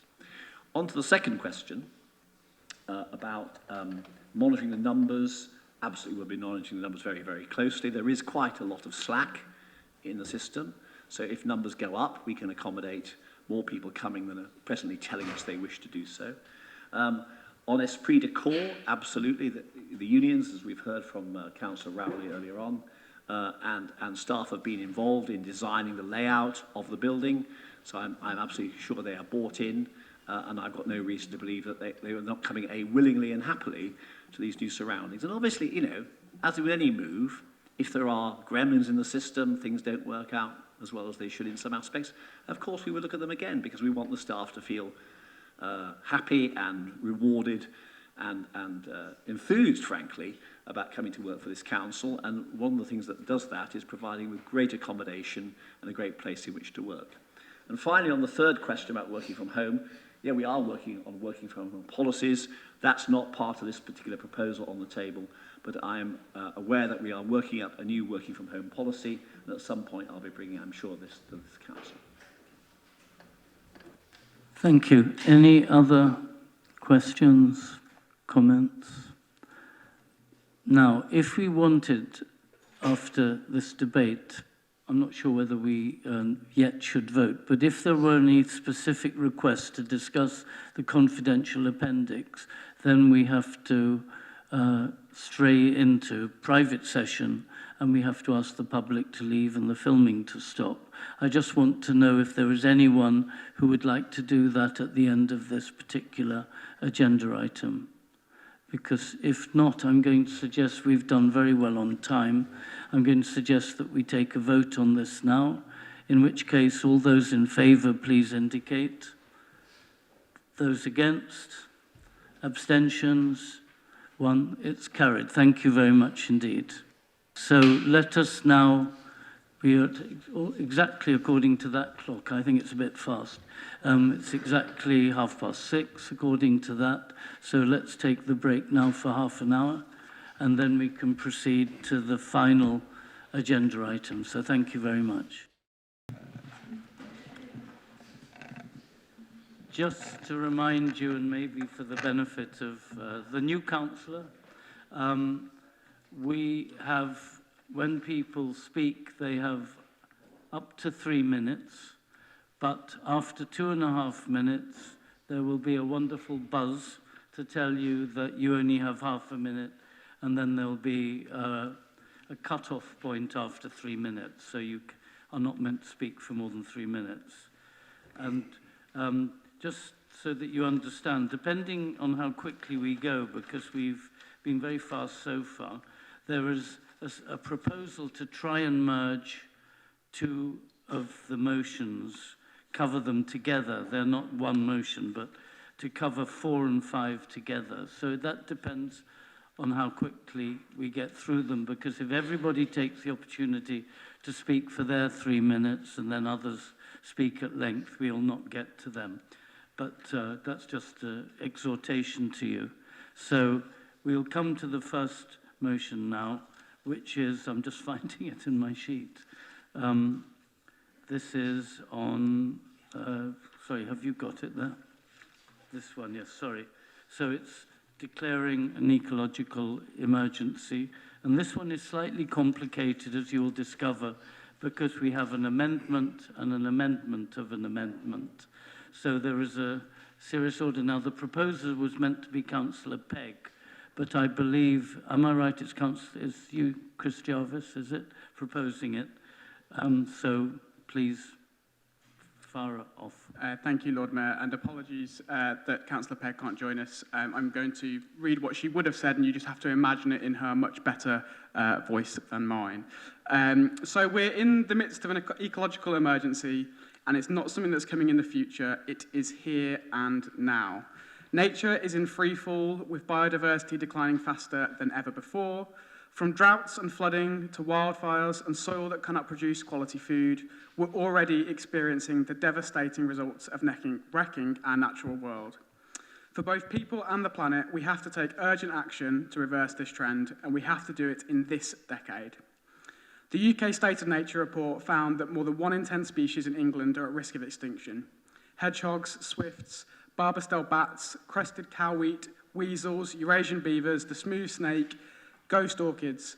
These are just some of the native UK species we may be saying goodbye to if we don't act now. The impact of this isn't just that your weekend walk in the countryside might have a bit less variety. It means that we will lose the vital ecosystem services provided by habitats and species that we have here in Oxford. Woodlands, hedgerows and grasslands can store carbon safely out of the atmosphere, helping us to reduce our emissions. Street trees provide shade and reduce temperatures in cities like ours, of increasing importance as our summers reach record temperatures. And woodlands can clean our water in the fields that sit beside the ISIS. Woodlands can clean our water, and the fields that sit beside the ISIS can flood rather than our homes. This council has already taken the important step of declaring a climate emergency, But we must also recognise the intrinsically linked nature crisis if we are to reach our city's net zero targets and effectively tackle climate change. We can't reach net zero without a healthy natural environment. We cannot have a healthy natural environment without reaching net zero. We must take action now on both together. Though we've agreed some great policies on the climate in Oxford, our work on the ecological emergency is lacking. The Independent Climate Scorecard's website, which rates the work done by local authorities on climate, found that when it comes to tackling the ecological emergency, Oxford had met none of their 4 tests. We have to do better. If we do, not only will we be taking climate and nature action, we'll also be making people's lives better day to day. Lockdown proved to us all the value of high-quality green space near where we live, which is why this motion commits to providing doorstep access to nature for everyone in Oxford. Healthy nature is even good for the economy, with a Treasury-commissioned report, The Economics of Biodiversity, highlighting how a prosperous society depends upon thriving nature. Nature isn't a fluffy side issue or a nice to have, it is at the heart of tackling the biggest issues of our decade, and with Liz Truss threatening to trash our most vital environmental protections, to such an extent that those well-known revolutionaries, the RSPB and the National Trust are on a warpath, there has never been a more timely moment to pass this motion. So Oxford must declare an ecological emergency and stand up for nature. Thank you. That was incredible. You got it with 1 second to spare. Lucy would be very proud of you. Councillor Pegg. Thank you very much. I gather you are seconding it, Emily? Yes? Do you want to speak now or reserve your right to reply? No? I'll speak now, please. We will run towards the challenges of tomorrow. That was Keir Starmer's rallying call just 10 days ago in a great speech in which he set out Labour's commitment to addressing climate change. And make no mistake, climate change is the defining challenge of our generation. We know what we need to do. We need to reduce our dependence on fossil fuels and preserve and protect nature. Nature is our best defence against the devastating and costly impacts of climate change, which we are already starting to see in our backyard, with 40-degree-plus heat in the UK and floods and fires across Europe only this summer. This ecological emergency motion aims to safeguard and protect nature in Oxford, and through doing, help to mitigate the effects of climate change and preserve our wonderful city for future generations to enjoy intact. With a primary commitment to protect 30% of our land for increasing nature and biodiversity, it clearly sets out a vision of Oxford City as a leading light in the desperate race to preserve our heritage and protect our world. We all want a city where every child has doorstep access to nature, a city in which our air is kept clean and healthy by a canopy of trees filled with birds, a city where we continue to have badgers, deer, hedgehogs and foxes living alongside humans. But to reach this vision, we need to walk the walk as well as talk the talk. It is easy to declare an ecological emergency, more difficult to take the tough decisions to do something about it. Climate change is an inconvenient truth, and it requires true leadership to face into the headwinds and to take a stand and to say we will lead and not follow. The proposed amendment to the motion, taking out the 30% target, removes our commitment to act. It means we are prioritising fine words over truly taking action on the most important of tomorrow's challenges. It says, we recognise there's an ecological emergency, but we're not prepared to take the difficult steps required to truly address it. That is for somebody else to do.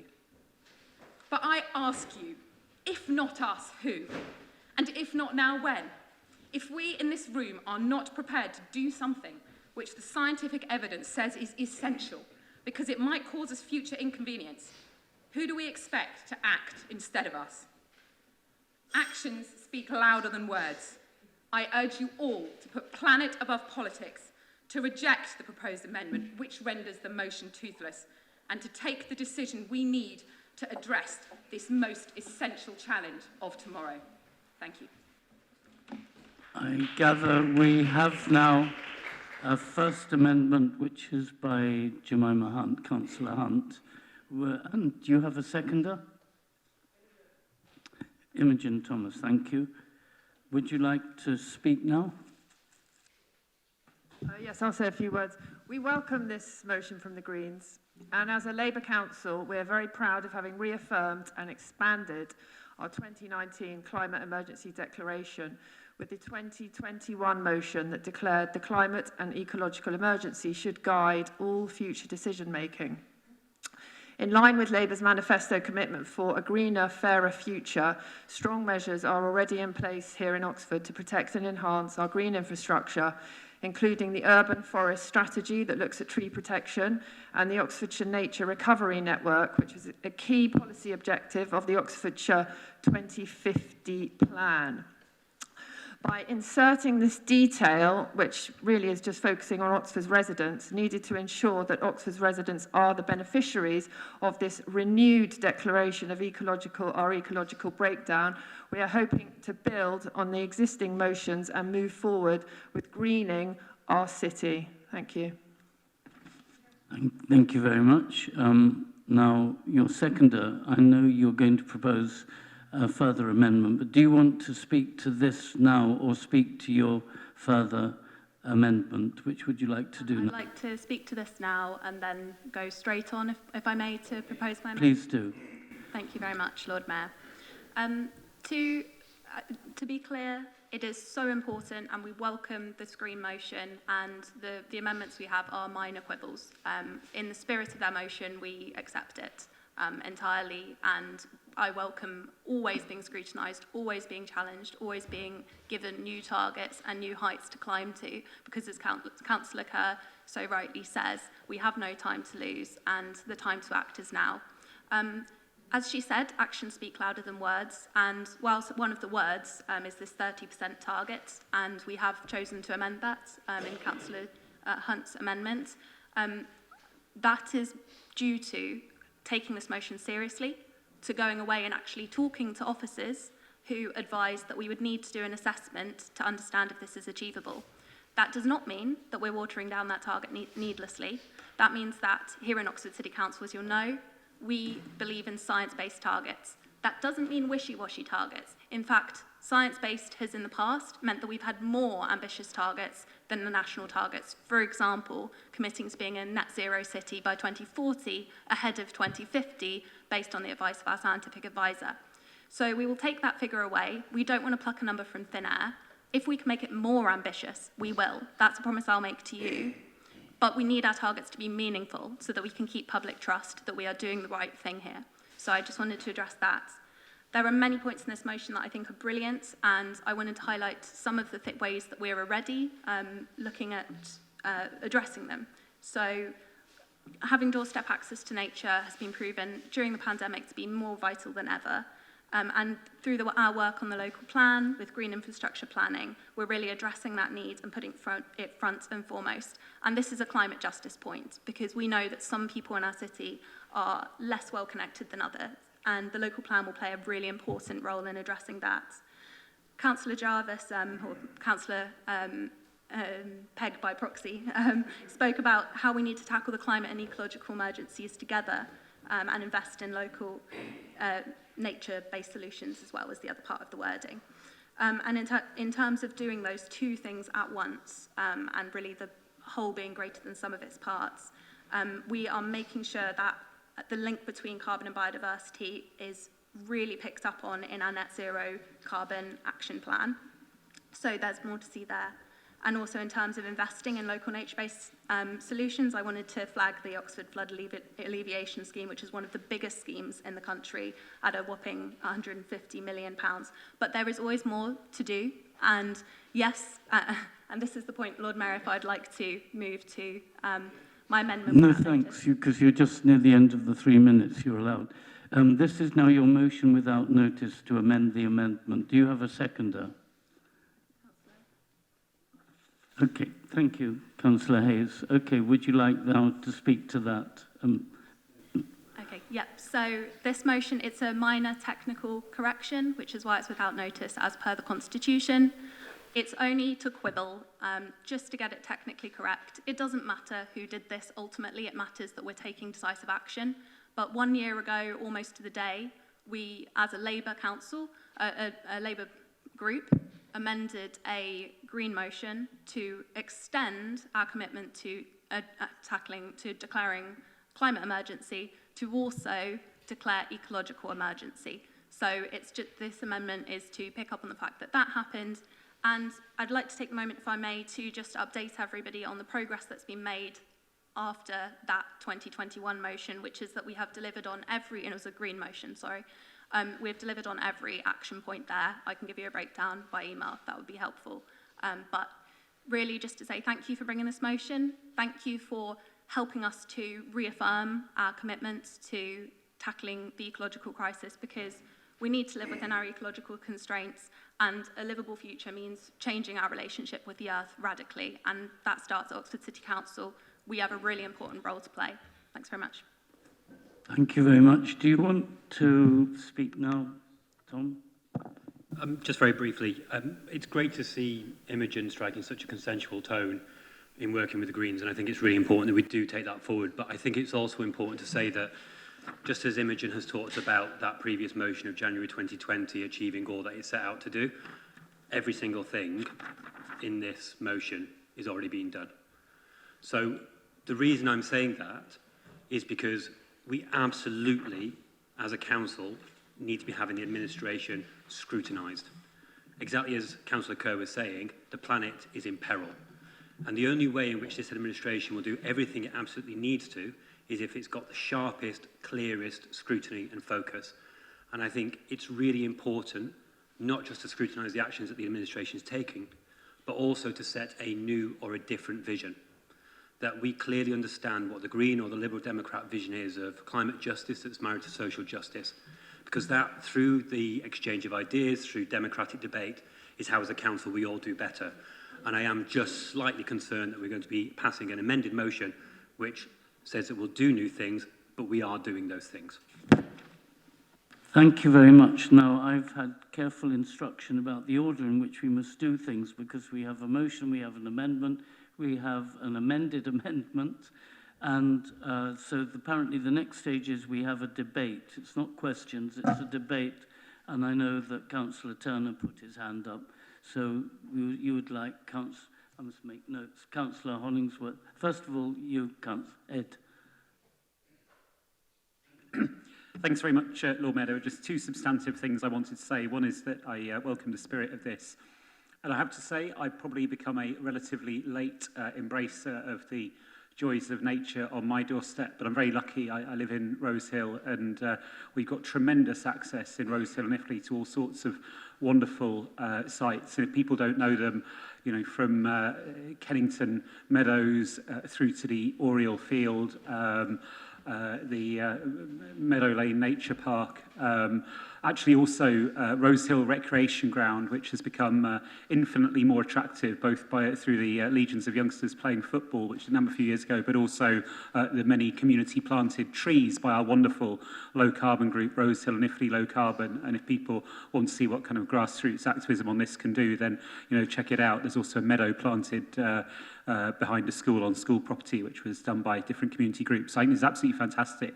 I'm a big fan. My kids complain of a Sunday that I'm too much of a big fan. They want to be at home rather than enjoying more nature on their doorsteps, but they'll learn to love it. I'm sure they will. The second thing is actually a genuine question. I know when people write on the internet, genuine question, they tend to mean rhetorical point. But this one is, I just wondered if the proposal of the motion had got a baseline of the land owned or managed by the City Council for Nature, because the argument was, from Emily's speech, which I understood, that if you take the target out, then it becomes meaningless. But of course, it's a bit meaningless if, for example, already 43% of land owned or managed by the city is there, then a target of 30% is pretty meaningless. And it might be because we've got Port Meadow and all the rest of it, and Shotover and so on. On the other hand, if we're at 17%, so in order to get to 30, we'd need a council house bulldozing programme in order to do it, then that wouldn't be much help either, and we'd be sticking our hands up for something meaningless. So, I think in order to be persuaded not to take this out, I just want to understand what the baseline is, and to be honest, if we don't have the baseline, it's better to undertake the work that Imogen has explained to get there, and then set a target which is sensible and meaningful. Thank you very much. Many people put their hands up. Councillor Roll, would you like to speak next? Yes, thank you, Lord Mayor. I have a speech, again, written by Lucy against the First Amendment, so she's speaking through all of us today. She says, I'm disappointed to see this amendment which removes an important target from this motion. The target to protect 30% of land for nature by 2030, known as 30 by 30, has been recommended and agreed by people around the globe. At the UN Conference on Nature in December, COP15 negotiators will be pushing for this target to be included in the negotiation agreement. By refusing to adopt this target, Oxford would show itself to be out of step with global action to reverse the decline in nature. What's more shocking is that by removing this target from the motion, the Council would be less ambitious on nature restoration than Boris Johnson himself, who committed to the 30 by 30 target back in 2019.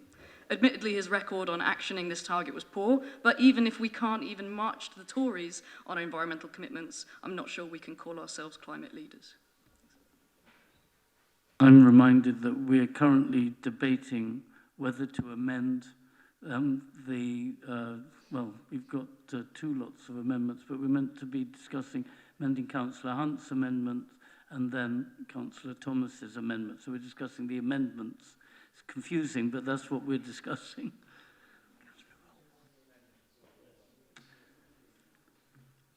Sorry, were you finished? No, you had finished. Sorry, I'm just looking at this list. Councillor Landell-Mills.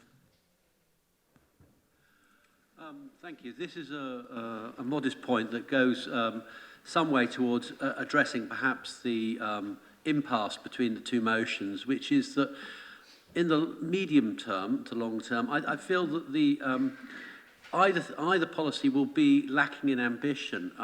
Oxford is an island surrounded by arable sort of desert, of fields that are covered with herbicide.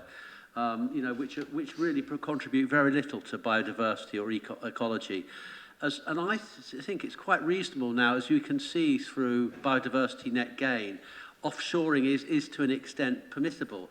And there is possibility through things like the urban forest strategy to consider partnership with the creation of a I'm forest reminded of Oxford. that, I know this sounds very sort of arcane, but we should be discussing just the amendments because you're really discussing the basic motion, amended or not. And I mean, it's rather difficult, but we're meant to be focusing just on... What I would like to add is that without substantial commitment to that, I think the Green, we will be supporting the Green motion because of no commitment to actual any actual land.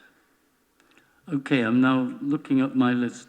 Councillor Alex Hollingsworth, are you addressing the amendment? I am addressing the amendment. I think Councillor Landell-Mills was also addressing the amendment because he was heading towards touching on an element of the amendment which I wanted to flag, which is the motion calls for an Oxford nature recovery network, whereas the Oxfordshire 2050 plan, now sadly defunct, rightly called for an Oxfordshire nature recovery network, because as Councillor Landell-Mills just said, we are essentially an island with a substantial amount of arable desert around us, and studies of the soil degradation in particular across Oxfordshire shows that Oxford's, because of the designations protecting Port Meadow and many other places, is actually quite good, whereas the more arable farmed areas of Oxfordshire are dire, as you know,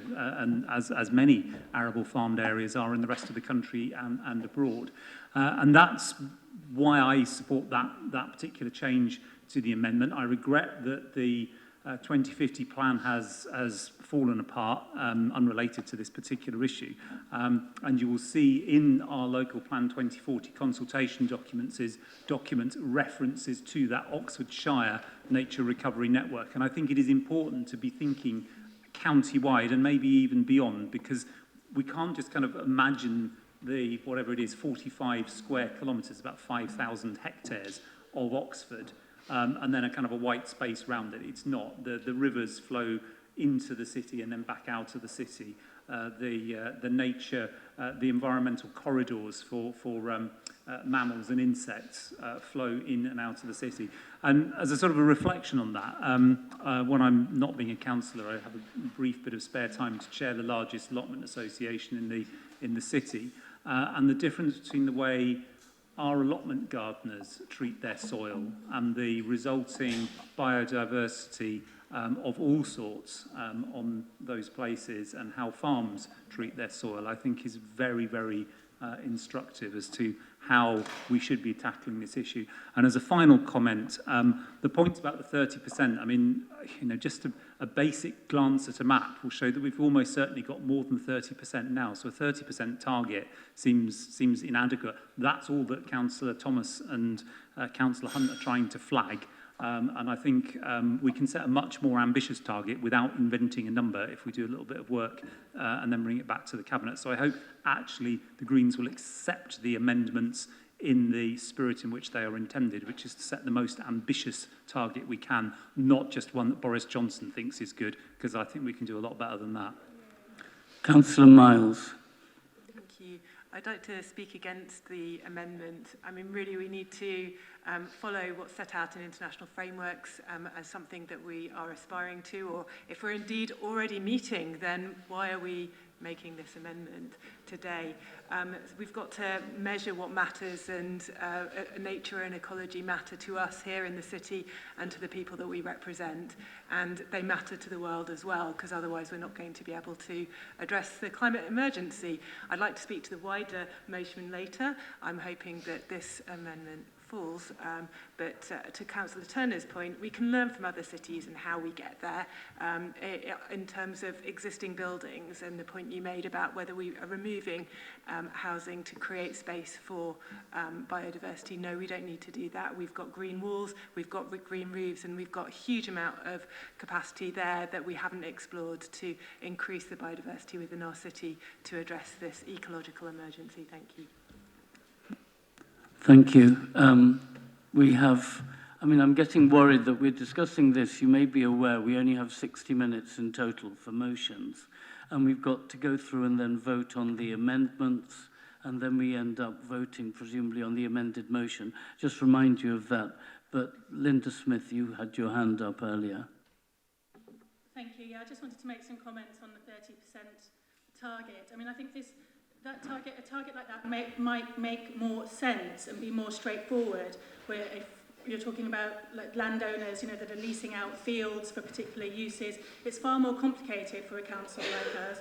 We own all different kinds of land that's used for all different things, and that has competing demands placed upon it. As has been said, it's very possible that we could, say, okay, Port Meadow, Shotover, they're managed for nature, 30% target hit, but even that's not straightforward, because there's other demands that need to be managed, in those spaces that obviously, are primarily nature spaces. But that isn't to say that, and the other problem with the target is, we shouldn't overlook opportunities to enhance habitats, promote wildlife and biodiversity wherever they arise, not just in a certain percentage of the land that we own or manage.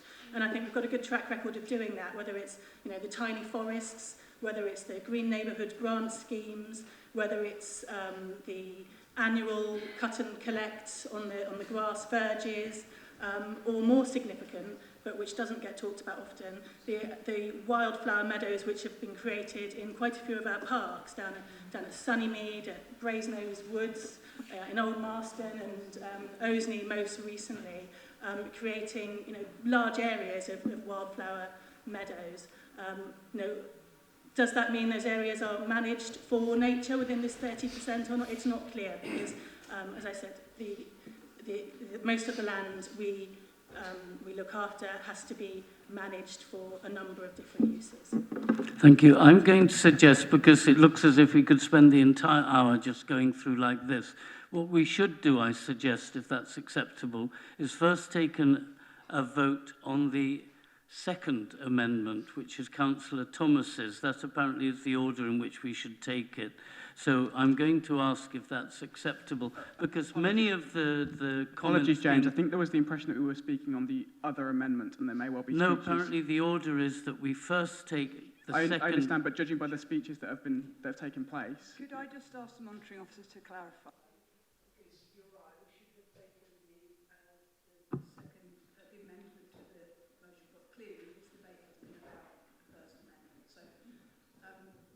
Yeah, thank you. Through you, Lord Mayor, there is a motion that's been proposed and seconded. An amendment to that motion has been proposed and seconded, but now a technical amendment to the first amendment has been proposed and seconded. So the first thing the council needs to do is debate and vote on whether they want to accept to amend the first amendment in accordance with Councillor Thomas's amendment. So the part you're debating at the moment is simply whether to change the amendment by that initial wording to be reaffirm our commitment to addressing ecological emergency rather than declare that we are experiencing an ecological emergency. So we need to take a vote on that to amend the initial amendment. Point of order. If Jemima accepts the amendment to the amendment, can we just vote on the amendment as a whole?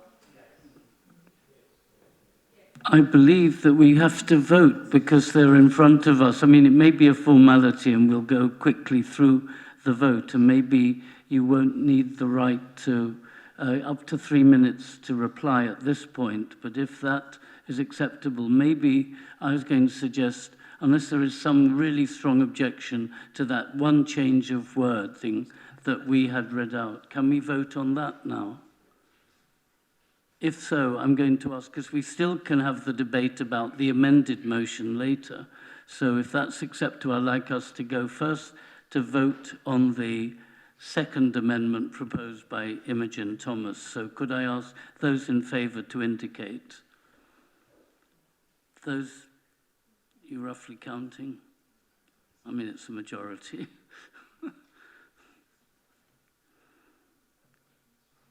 Okay, those against?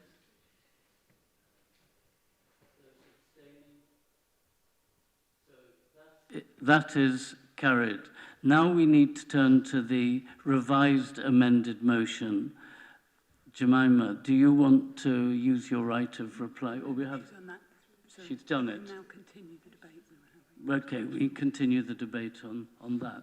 Yeah, Lord Mayor, the amendment has now been amended, so it's now a debate on Councillor Hunt's amendment as amended. And I believe that we have started that debate, really, and that we're probably halfway through it. Yes, But okay, we need to thank you. conclude that debate.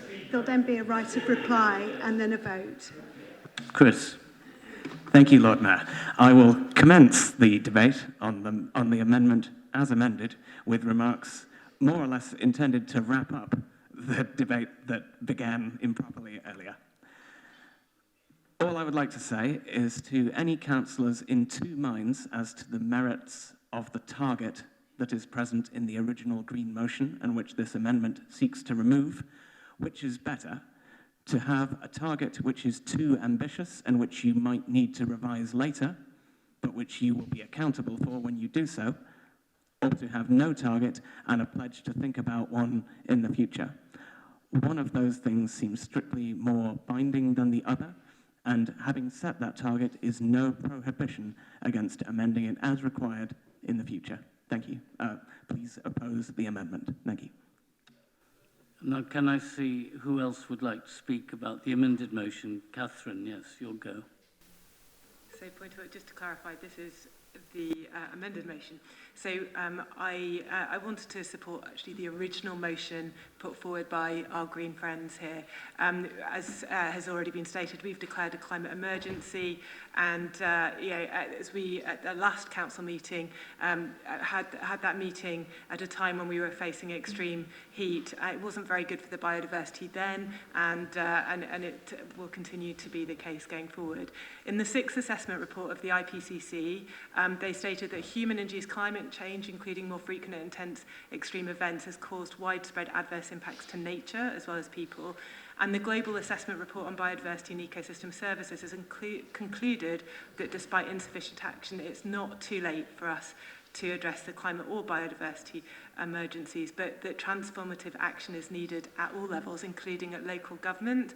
And this target that we've been discussing is something that we can do very concretely at the local government level, with climate change and biodiversity being two sides of the same coin, or biodiversity loss rather. We need to take all the steps we can to address this ecological emergency. Other councils have done this, and we should too. We need to ensure that there's policy coherence across all our relevant policies. And as has been said, having these smart targets relates to these international commitments. Indeed, internationally, under the Convention on biological diversity, there's a role for subnational governments and cities, and other cities have signed up, and this is around the world, to something called the Edinburgh Declaration on the post-2020 Global Biodiversity Framework, and it really emphasises this role for subnational governments in setting targets such as this. So, yeah, I urge us to do the same, and in doing so, it really will be a first step in signalling our commitment to delivering transformative actions to address the ecological emergency. So, support the original motion as opposed to the amended one. Thank you. Thank you. Are there any other people wanting to speak on the amendment, the amended version as currently approved? In which case, if not, I'm going to invite Councillor Hunt to have her right of reply at this point. I mean, in brief, I think we're all on the same page, and my understanding was that actually to try and insert detail that was relevant to Oxford residents was going to push the agenda forward.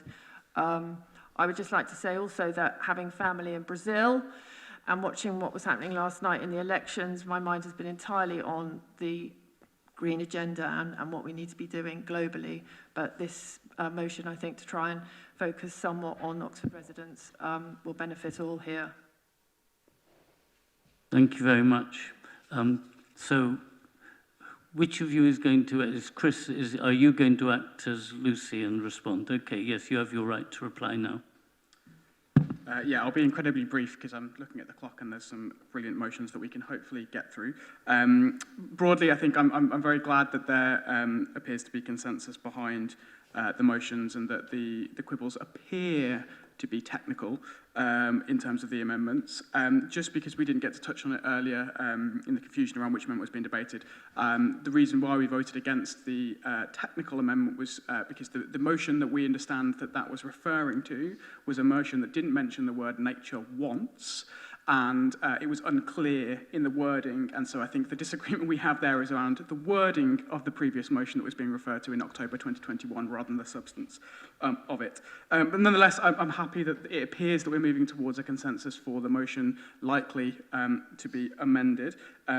Obviously, we're disappointed that there isn't a concrete target going to be in that motion, but given the commitments that I've heard from a number of Cabinet members that there will be a target brought in the future and some promise that it may well be more stretching, we look forward to seeing that and to scrutinising that in more detail. Yep. So may we now vote on the amended motion, I guess. So are those, and if that falls, we then go back to the original motion. So we're voting on the amendment at this point. Yes. So those in favour, please indicate.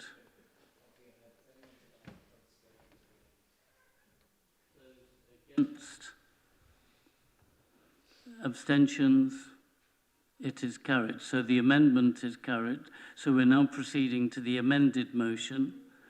I think people have, you the proposer and so on, that probably still has a right to respond, but do you wish to use it, or can we proceed to a final vote? Please vote. So those in favour of the amended, doubly amended motion? I think it's unanimous. Those against? Those abstaining? So the amended motion is carried. If we're lucky, we'll get through the next one now. So let's proceed to the tackling and preventing child poverty. So, Councillor Jafari Mabini, I believe you're proposing. I am, Lord Mayor, thank you. I remember how poverty made me feel. Always being acutely aware of your social position forces you to mature a lot earlier. At 11 years of age, and knowing about your parents' finances and what they can afford and can't afford. No child should be in a position to know that. That's from Liv, an End Child Poverty Youth Ambassador. So 26% of children in Oxford live below the poverty line, and that is from the last census, so it's probably higher now. It's clearly higher in certain areas of the city and higher where there is increased racialised communities living in those areas, for example in Northfield Brook and Blackbird Leys. The majority of these children, 77% of them nationally, live in working families where unaffordable housing, low wages, poor quality wages have now combined with the rising cost of heating and food, making life utterly miserable for some of our poorest residents. We use quite a lot of words to describe poor, things like chaotic lives. You know, there's lots of vulnerable people, but Naomi Eisenstadt of the Sure Start fame did remind us that it's really important to use the word poor because it is poverty at the heart of it, and that poverty is something that our society has had a hand in creating.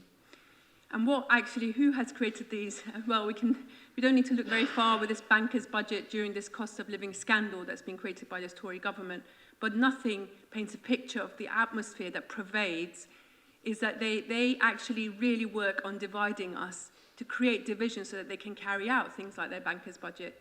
Did you flee from a war-torn country and arrive here by dinghy or by plane?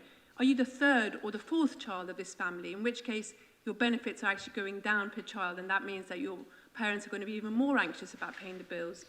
Despite this national picture, we have done a lot as this council with discretionary housing payments, council tax reduction scheme, our ambitious housing plans. In fact, all of our witnesses did comment on all of the above.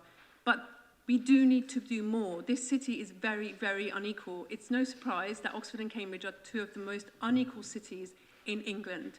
And that is, in a large part, unfortunately, due to the role that other institutions in the city play, such as both universities. What we need to have is something called the socio-economic duty, which Scotland is observed in Scotland, including by the universities. And that actually looks at whether your policies are making the city and the communities you live in worse or better off. And Professor Danny Dorling speaks about this and the inequalities that we see. So we need to move away from endless GDP growth to community wealth building and ensuring that we're all thriving, hence the importance of the socio-economic duty and the child poverty strategy that is really based in the young people's voices who are being affected by this and families who are living with anxiety, with the shame of not having enough to get by. Thank you. Please support the motion. Thank you. I believe we have a seconder. I should have asked earlier. Who is the seconder? Councillor Nala Hartley. Reserve your right to speak. Oh, sorry. I'll second the motion. Nala Hartley. Thank you very much. Okay, now I gather there is an amendment being proposed by Councillor Smoten. Is that correct? Please. And do you have a seconder? Thank you. Okay, would you like to speak now? Yeah. Thank you, Lord Mayor. Firstly, thank you to Councillor Jafari Marbini and her working group for their hard work and their comprehensive report. It's far too easy for the right course of action to be let slide by unremarked and unnoted. We've had a few examples tonight. We've heard a no longer needed school somehow justify removing a park. How exactly, we didn't hear. We've heard a need for jobs cited in a city that already cannot house its workers. How that lines up, again, we didn't hear. And we've heard we need to consider all the options on tax, why they should specifically target those most in need. Again, we didn't hear. So let's have less silence, let's have less vagary. Let's get two of the CPRG's excellent recommendations down as firm commitments and clearly underscore how they can do the right thing. Firstly, recommendation number 5 asks that the Council should commit to Advice Centre funding over the following 4 years. This was the subject of a recent attempted cut in the last annual budget, with that cut only partly undone after a long and vigorous campaign spearheaded by Sue Tanner, which we are very glad to support. I know that organisations in receipt of grants crave reliability and predictability, and this cut could be proposed again at any moment. So I invite the Council to give our advice centres security and incorporate recommendation 5 into the motion. Secondly, recommendation 37 asks that the Council should strengthen its protections for parks and green spaces, particularly in less affluent areas. This Council has, by contrast, been pressing ahead with plans to pave over Bertie Park, inadequately explained, as I've already mentioned. Despite the a proposed replacement for the park already having fallen through. I appreciate that every development on a green plot has an associated campaign group and that planners become deaf to them after a while. But sometimes when people say they want to keep their park, they just mean they want to keep their park. I invite councillors to adopt this as a point of principle and incorporate this recommendation number 37 also. Lastly, councillors might reasonably wonder why this amendment strikes the final paragraph of explanatory text. The motion was precisely 500 words long, and the Council has plenty of documentation about CTR, DHP, and the OLW elsewhere, which doesn't need to be reiterated here. By replacing some words with some deeds, this motion can get more done without impact on those very worthy programmes to which I don't intend any disrespect. Please back the amendment. Thank you. Now, we have a seconder. Do you wish to speak now or reserve your right to reply?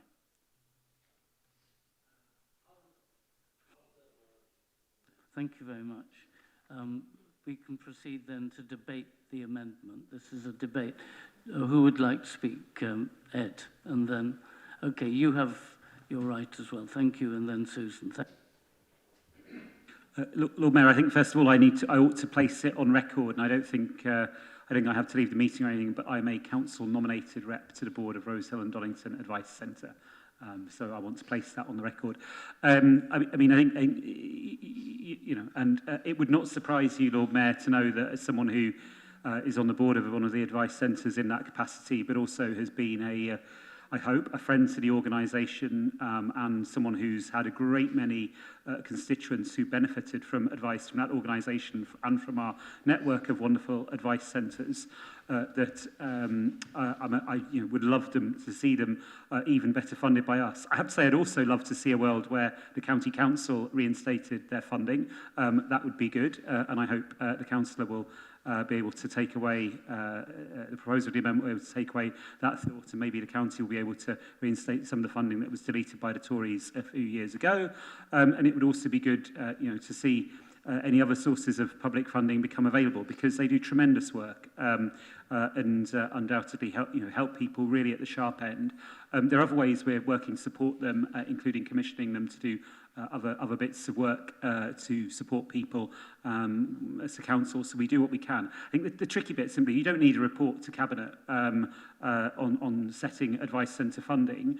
There are two ways you can do it. One is when the council proposes its budget, then you put forward an amendment, as I did at the last budget round, to increase the funding. That's fine, but of course you have to show where it comes from.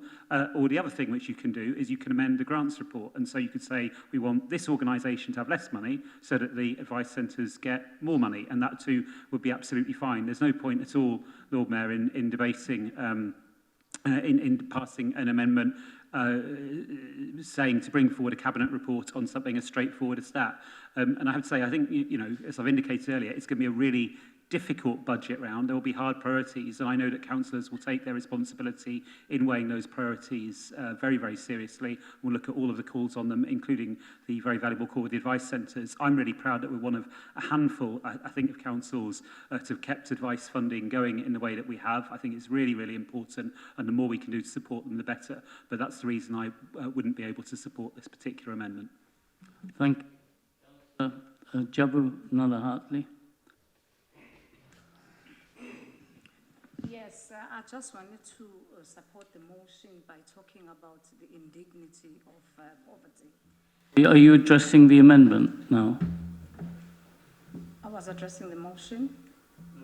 We're discussing the amendment before we come to the motion, whether or not it's amended. So maybe you're reserving your right to reply after we've discussed this. Susan. Thank you, Lord Mayor. I think Ed has set out very eloquently some of the reasons why we would be opposing this particular amendment, which is largely because it's unnecessary in terms of trying to meet its objectives in terms of the finance. But I also wanted to just point out, really, again, sort of like emphasising the points that Councillor Turner has made, This council, under Labour administration, is really proud of the fact that we have spent a considerable amount of grant money over many, many years supporting our advice centres. About £500,000 a year goes towards our advice centres, and I think that's money extremely well spent. And so it is really important to us that we do continue to support them. But as I said earlier on in the meeting, we have got a difficult budget ahead of us, and we cannot make decisions in isolation. They have to be made as part of the whole budget process. And equally, there is a cost to asking for reports to come to Cabinet. And I do not think at this particular juncture there is any need for this particular report. I could go on about some of the really quite unnecessary remarks that Councillor Smoughton made earlier. I did explain about the reason that the park was there, and in fact that the housing had always been planned on that site if it wasn't needed for a school. And so I did make it very clear about the processes that have been gone through there. And I would just reiterate that it is important in our city that we have housing as well as parks and open spaces. And on a personal level, I'm quite sad to see Councillor Smoughton, who I thought used to be proud to call himself a YIMBY, being quite so anti-housing whenever it's proposed. So please reassure me, Councillor Smoughton, that you're still proud to be a YIMBY. Councillor Chapman, please, and then Councillor Rowley. Yeah, I'd like to oppose the amendment for three reasons, basically. First of all, I mean, the funding of advice centres, as all community-based organisations, is usually a multitude of sources. It's not a single source. So I think we've got a duty to support them to find as many sources as possible, and I know the council does that. And I don't think the motion actually acknowledges that at all. It gives the impression that the council can only be the funder, and that's not realistic. Secondly, for me, the issue is also about transparency. Later in this council agenda, we have a motion about funding warmer spaces. Now, people could read into this motion some sort of potential preferential treatment for these centres, which would not be a fair and transparent process in the grant process, as going back to what Ed Turner said earlier on. There are many different competing interests in the fight against poverty in this city. Many, many players who want our support. We have to have a fair and transparent process in making these difficult choices. And I feel the tone of this, not the letter, but the tone of it rather implies sort of jumping ahead and giving almost a certain level of preferential treatment, and I'm not very comfortable with that, because I think for those who then do not get that treatment, the risk is they then cry out, quite understandably, it's not fair and transparent. And therefore, for those reasons alone, I will not be supporting the amendment. Thank you very much. Councillor Rowley. Thank you, Lord Mayor. I looked up much too late to clearly to contribute to the last debate, but it appears to be equally relevant to the debate on the amendment that the area of land the City Council owns, which is dedicated to full-scale parks, nature reserves and sites of special scientific interest is somewhat over 400 hectares, and the amount of space occupied by council-owned housing is about 160 hectares. This being the case, we do have to strike a balance over what we do with those very few spots of land where it is possible to build housing without ecological damage. And whatever the decision eventually is, I don't think that this council should be making an apology for proposing the building of council houses as actually an important part of the solution to child poverty.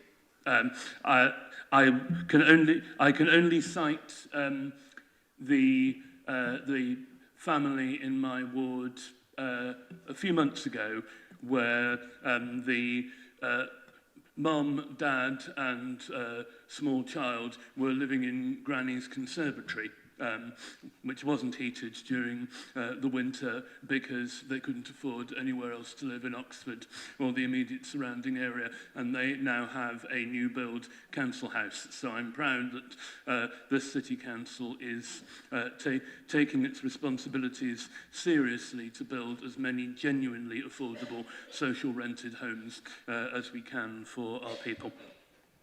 Thank you. Now, being aware of the time, and I know we now have to offer, first of all, the seconder of the amendment, Councillor Landell-Mills. Do you wish to have your right of reply? And then after you, the proposer of the amendment, and then we vote on the amendment. So, Councillor Landell-Mills.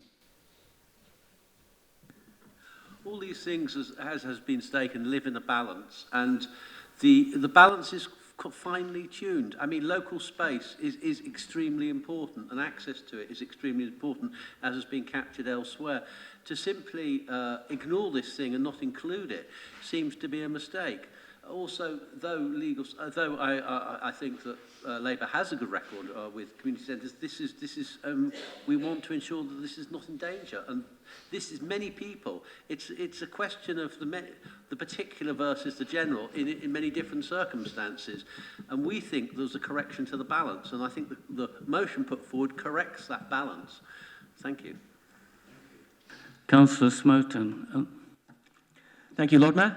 To address some of the points that we've heard in the debate, we've heard the technical argument that reports to Cabinet aren't required and that they would cost money. I will point out that if the desire truly was to do what the amendment sets out to do in spirit, but the technicalities weren't quite right, then the option was there to amend the amendment. Given that that wasn't done in this case, I must conclude surely that it is just lack of desire to do what the amendment says. Secondly, to those councillors raising the question as to whether this is sort of getting ahead of ourselves, committing things too firmly ahead of time. Really, all I'm asking you to do here is to signal your priorities. The council does this all the time when it comes to spending. It is one thing to set a budget and say that we're going to spend precisely this amount of money in precisely this amount of time. It is quite another to say that there are different buckets of things, some of which we regard as essentially untouchable expenditure, some of which we regard as slightly more liable to give when the budget is under great pressure, and those which are more still. All I am asking to happen here is for this to be signalled as a higher priority, especially considering that in last year's budget it was clearly a low enough priority that it was on the chopping block briefly and then partially taken off. Finally, what about backing housing? Am I still a YIMBY? Absolutely, yes, I am still a YIMBY. I am very happy to see those houses, very specifically in my backyard, proposed for Lanham Way. I'm really glad to see those proposed for the Dominion Oils site. Those are both really great reuses of sites that the public can't currently benefit from because they are inaccessible to them. But this is a park. This site is a park. Would I rezone Florence Park for housing? No, of course I wouldn't. Would I rezone Littlemore Park for housing? No, I wouldn't. Would I rezone Berry Knoll Park for housing? Obviously I wouldn't, because I value my life. So I'm not going to do that either. All I'm saying is that this should come into that same category of protected spaces. Being a YIMBY doesn't mean you would build a house on every square foot that exists. And finally, to Councillor Chapman, I would say that as a question of procedure, I don't mind what goes in what order. All I'm asking you to do is to provide them with security. It would be completely cognizable for the grant-making procedure to ordinarily set a 3-year security horizon. If that were the case, we would regard that as quite sensible. There's nothing insensible about a grant horizon that is that long. All I'm asking us to do is to give them that same measure of security. Please support the amendment. Thank you. Now, we're running fast out of time. We have enough time just for Hosni Jafari but Mabini to respond to the proposed amendment, and then we vote on the amended motion. We don't have any more time.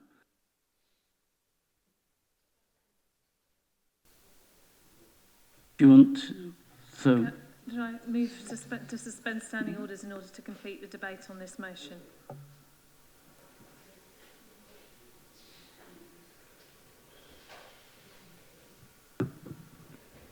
Through you, Lord Mayor, we'd need a proposer and a seconder for that. Thank you. And then you need to ask if council agrees to suspend standing orders to allow this debate to conclude. Okay, we need, the thing is we're now out of time. We need to suspend standing orders, but I do not want it to be suspended for too long. So how much? 15 minutes we need? 10, I don't know. We don't maximum, and we don't have to use it. Okay, well, this time. So is it Jabba or who's going?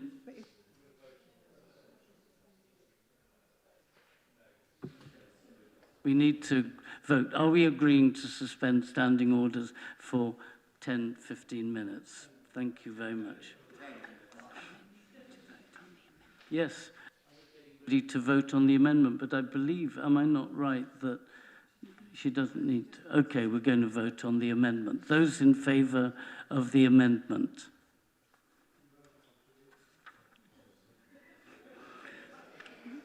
Okay. Those against the amendment?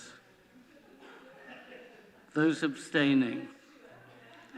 So so we're going back to the original motion, and now we resume the debate on the original motion unamended. And okay, now I want to see who's speaking on this one, and we only have limited time. I'm going to take Chewe first, Chewe Munkonge. Thank you, your Lord Mayor. First of all, I just want to thank you, to thank Councillor Jafari for bringing out this motion. I think this is quite an important motion. I'm very particular and passionate about the children, and actually I am the council representative on the Children Trust Board, part of the Health and Wellbeing Board. I don't just represent Oxford, but all the district in the Oxfordshire. So I'll make sure that this, the importance of the motion is highlighted on the amount agencies that we work with. Can I just, at this moment, just put it on record to thank the officers for them, for being so instrumental to helping setting up the Children Trust Board. Thank you. Okay, Councillor Altaf Khan. Thank you, Lord Mayor. I'm going to speak in favour of this motion, and the Liberal Democrat group also will support. I'm going to say a few points. I think somewhere I was reading saying if a child says my mother can't afford, not many children would say because of some barriers, and suffering in silence is the most actually effective things happens on the people's life. I have first-hand experience of working with the special education need children, and I do see the behavior some children when they come to school, whether they're being fed or they're bringing some sweets and trying to have like that sort of breakfast. You may remember during the coalition government, there was a person calling for social mobility, and every child is a matter, and a very free school meal for every children in primary school. I did search, and it is on the mean tested, on benefit tested now, the free school meal. The problem is if you are getting £2 or £3 less than the benefit, and this technical issues and bureaucratically, you will not be qualified. So you may not be able to afford. Having a lot of things to consider, some children who cannot afford to have an internet in house, the new technologies, gadgets in the house, and how embarrassing it becomes when you see the other children. So these sort of basic things, if they can be delivered, and I know in this motion, a lot of things is being saying, reports back to cabinet, and already is point mentioned that these report cost to the cabinet, but just remembering on this across the other side of chamber, there is another cabinet above your cabinet, and they have more resources and power. So if we get engaged with them and ask them to do something which they can and they can address. I was also reading here somewhere, now the heating costs and fuel bills and things going top of the roof, and somewhere in a report it says, a mother said to child whether to heat or eat. That's the choice they had to make.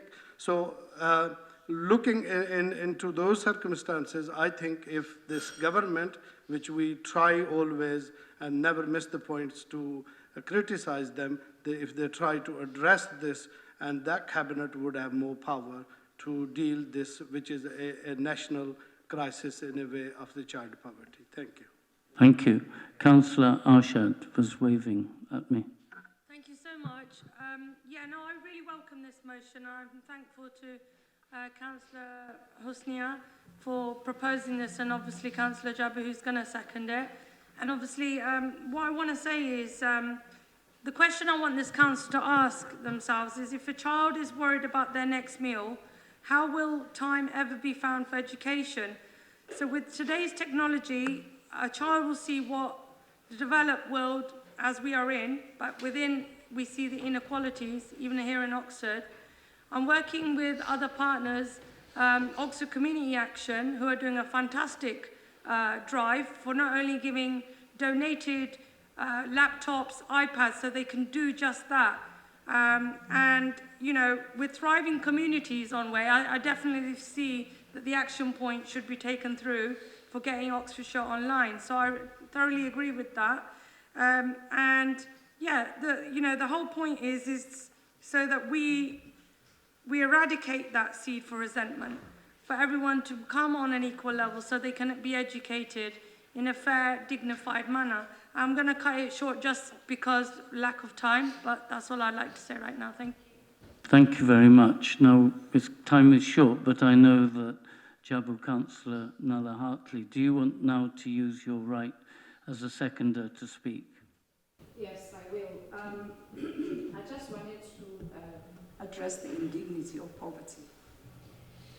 One of the things that is happening with these young people who are starving in these areas, it is a shame that their working parents have to go through. It is the shame of not being able to look after your children when you work. I have met, last week I was with a Barton football club, which is making an initiative in our area to actually get the young people off the street. One of the things that they are suffering from is not being able to pay their £5 to have young people come in. Some of these young people have actually been able to get to university because of that route. One of the things also that is really detrimental as a politician, as they would refer to me when I'm knocking on their doors, they say, you are all the same. No, I am not the same. I am not Kwasi Koteng, who's just delivered a ferocious budget on our neighborhoods. I am not the same. I am a woman that understands what it feels to be impoverished. I have come from a South African background, from a mother that was the first general secretary of a trade union who mobilized the townships that brought down apartheid. I am not the same. These children were referred in Sir Philip Alston's UN report to say that these areas are impoverished. So today I support Hosner's motion for this, and we should hang our heads in shame. This is the richest city in the world. Our children in Oxford should not be experiencing this. That is my second. Thank you very much. And now I would invite, now, Hosnia, would you like to? Thank you for all the speeches, and particularly Jabu from speaking so passionately about an issue that I know is really, really, really crucial to so many people and yourself. And it really is that I do really think everyone here, if you have any connections with the university, I do think the fact that only 8 of them are paying all their employees the Oxford Living Wage is actually disgusting. And please, if you do have any contact with any of the colleges, do get in touch with them about why they are not paying and giving people benefits. You know, we all are entitled to a wage that we can live on. We don't need to be given access to a gym or some food that, you know, we might not be able to feed our children. I think we all should have the dignity of a wage, of wages that we can actually live on. And that is a really crucial issue, and that comes back to how also we do economics in this city, and we need to lead on this to make sure that we are looking at not just trickle-down economics doesn't work. We need to have community wealth building. We need to make sure that it's not just endless GDP growth that we are promoting, but how do we get back that money back into our communities? And that is why it's talking about a child poverty strategy based on the work that's already been done, based on the great work that the Oxford and District Child Action Against Poverty, Oxford and District Action Against Child Poverty have been doing. So I'm just going to finish on Liv's words, because I think it's really important that we hear from people. We don't often hear from people who are poor in this chamber, and I really think we need to hear from the people affected by an issue. So I'm just going to finish with Liv's words. Whilst in high school, I had real difficulties creating friendships. My mom worked shifts in a restaurant, and the unaffordable cost of childcare meant that we had to go with her. Because my mom was on 0 hours contract or minimum wage, I could never create concrete plans to go out and see anyone, and therefore relied upon the short 15 and 30-minute breaks to establish friendships. Ultimately, this led to me acting out in class in a way to generate attention and gain friendships. By the end of year 9, I was sent an alternative provision known as a behaviour school. For many, it's often difficult to fully sympathise with the struggles of growing up poor. This was something I quickly established whilst moving up to further education, surrounded by individuals who never felt the guilt of knowing your mum had sacrificed her own meal so that you could have yours, or the shame attached with being one of the few individuals in school alone whilst everyone is out on a school trip in which you could not afford. There is a narrative that the parents of those growing up in child poverty are lazy and do not work hard enough, and so therefore their children must deserve to grow up so deprived. My single mother is the hardest worker I've ever known. I am so proud of the sacrifices she has made to get where she is today. To suggest that she's lazy is an insult and undermines the experiences and challenges I faced growing up. There's been some great work in other places embedding the voices of young people into policies, and all of our institutions need to be anchor institutions do the same. So I hope that you will support this, but you will also support this going out into where you have contacts and connections and networks. Thank you.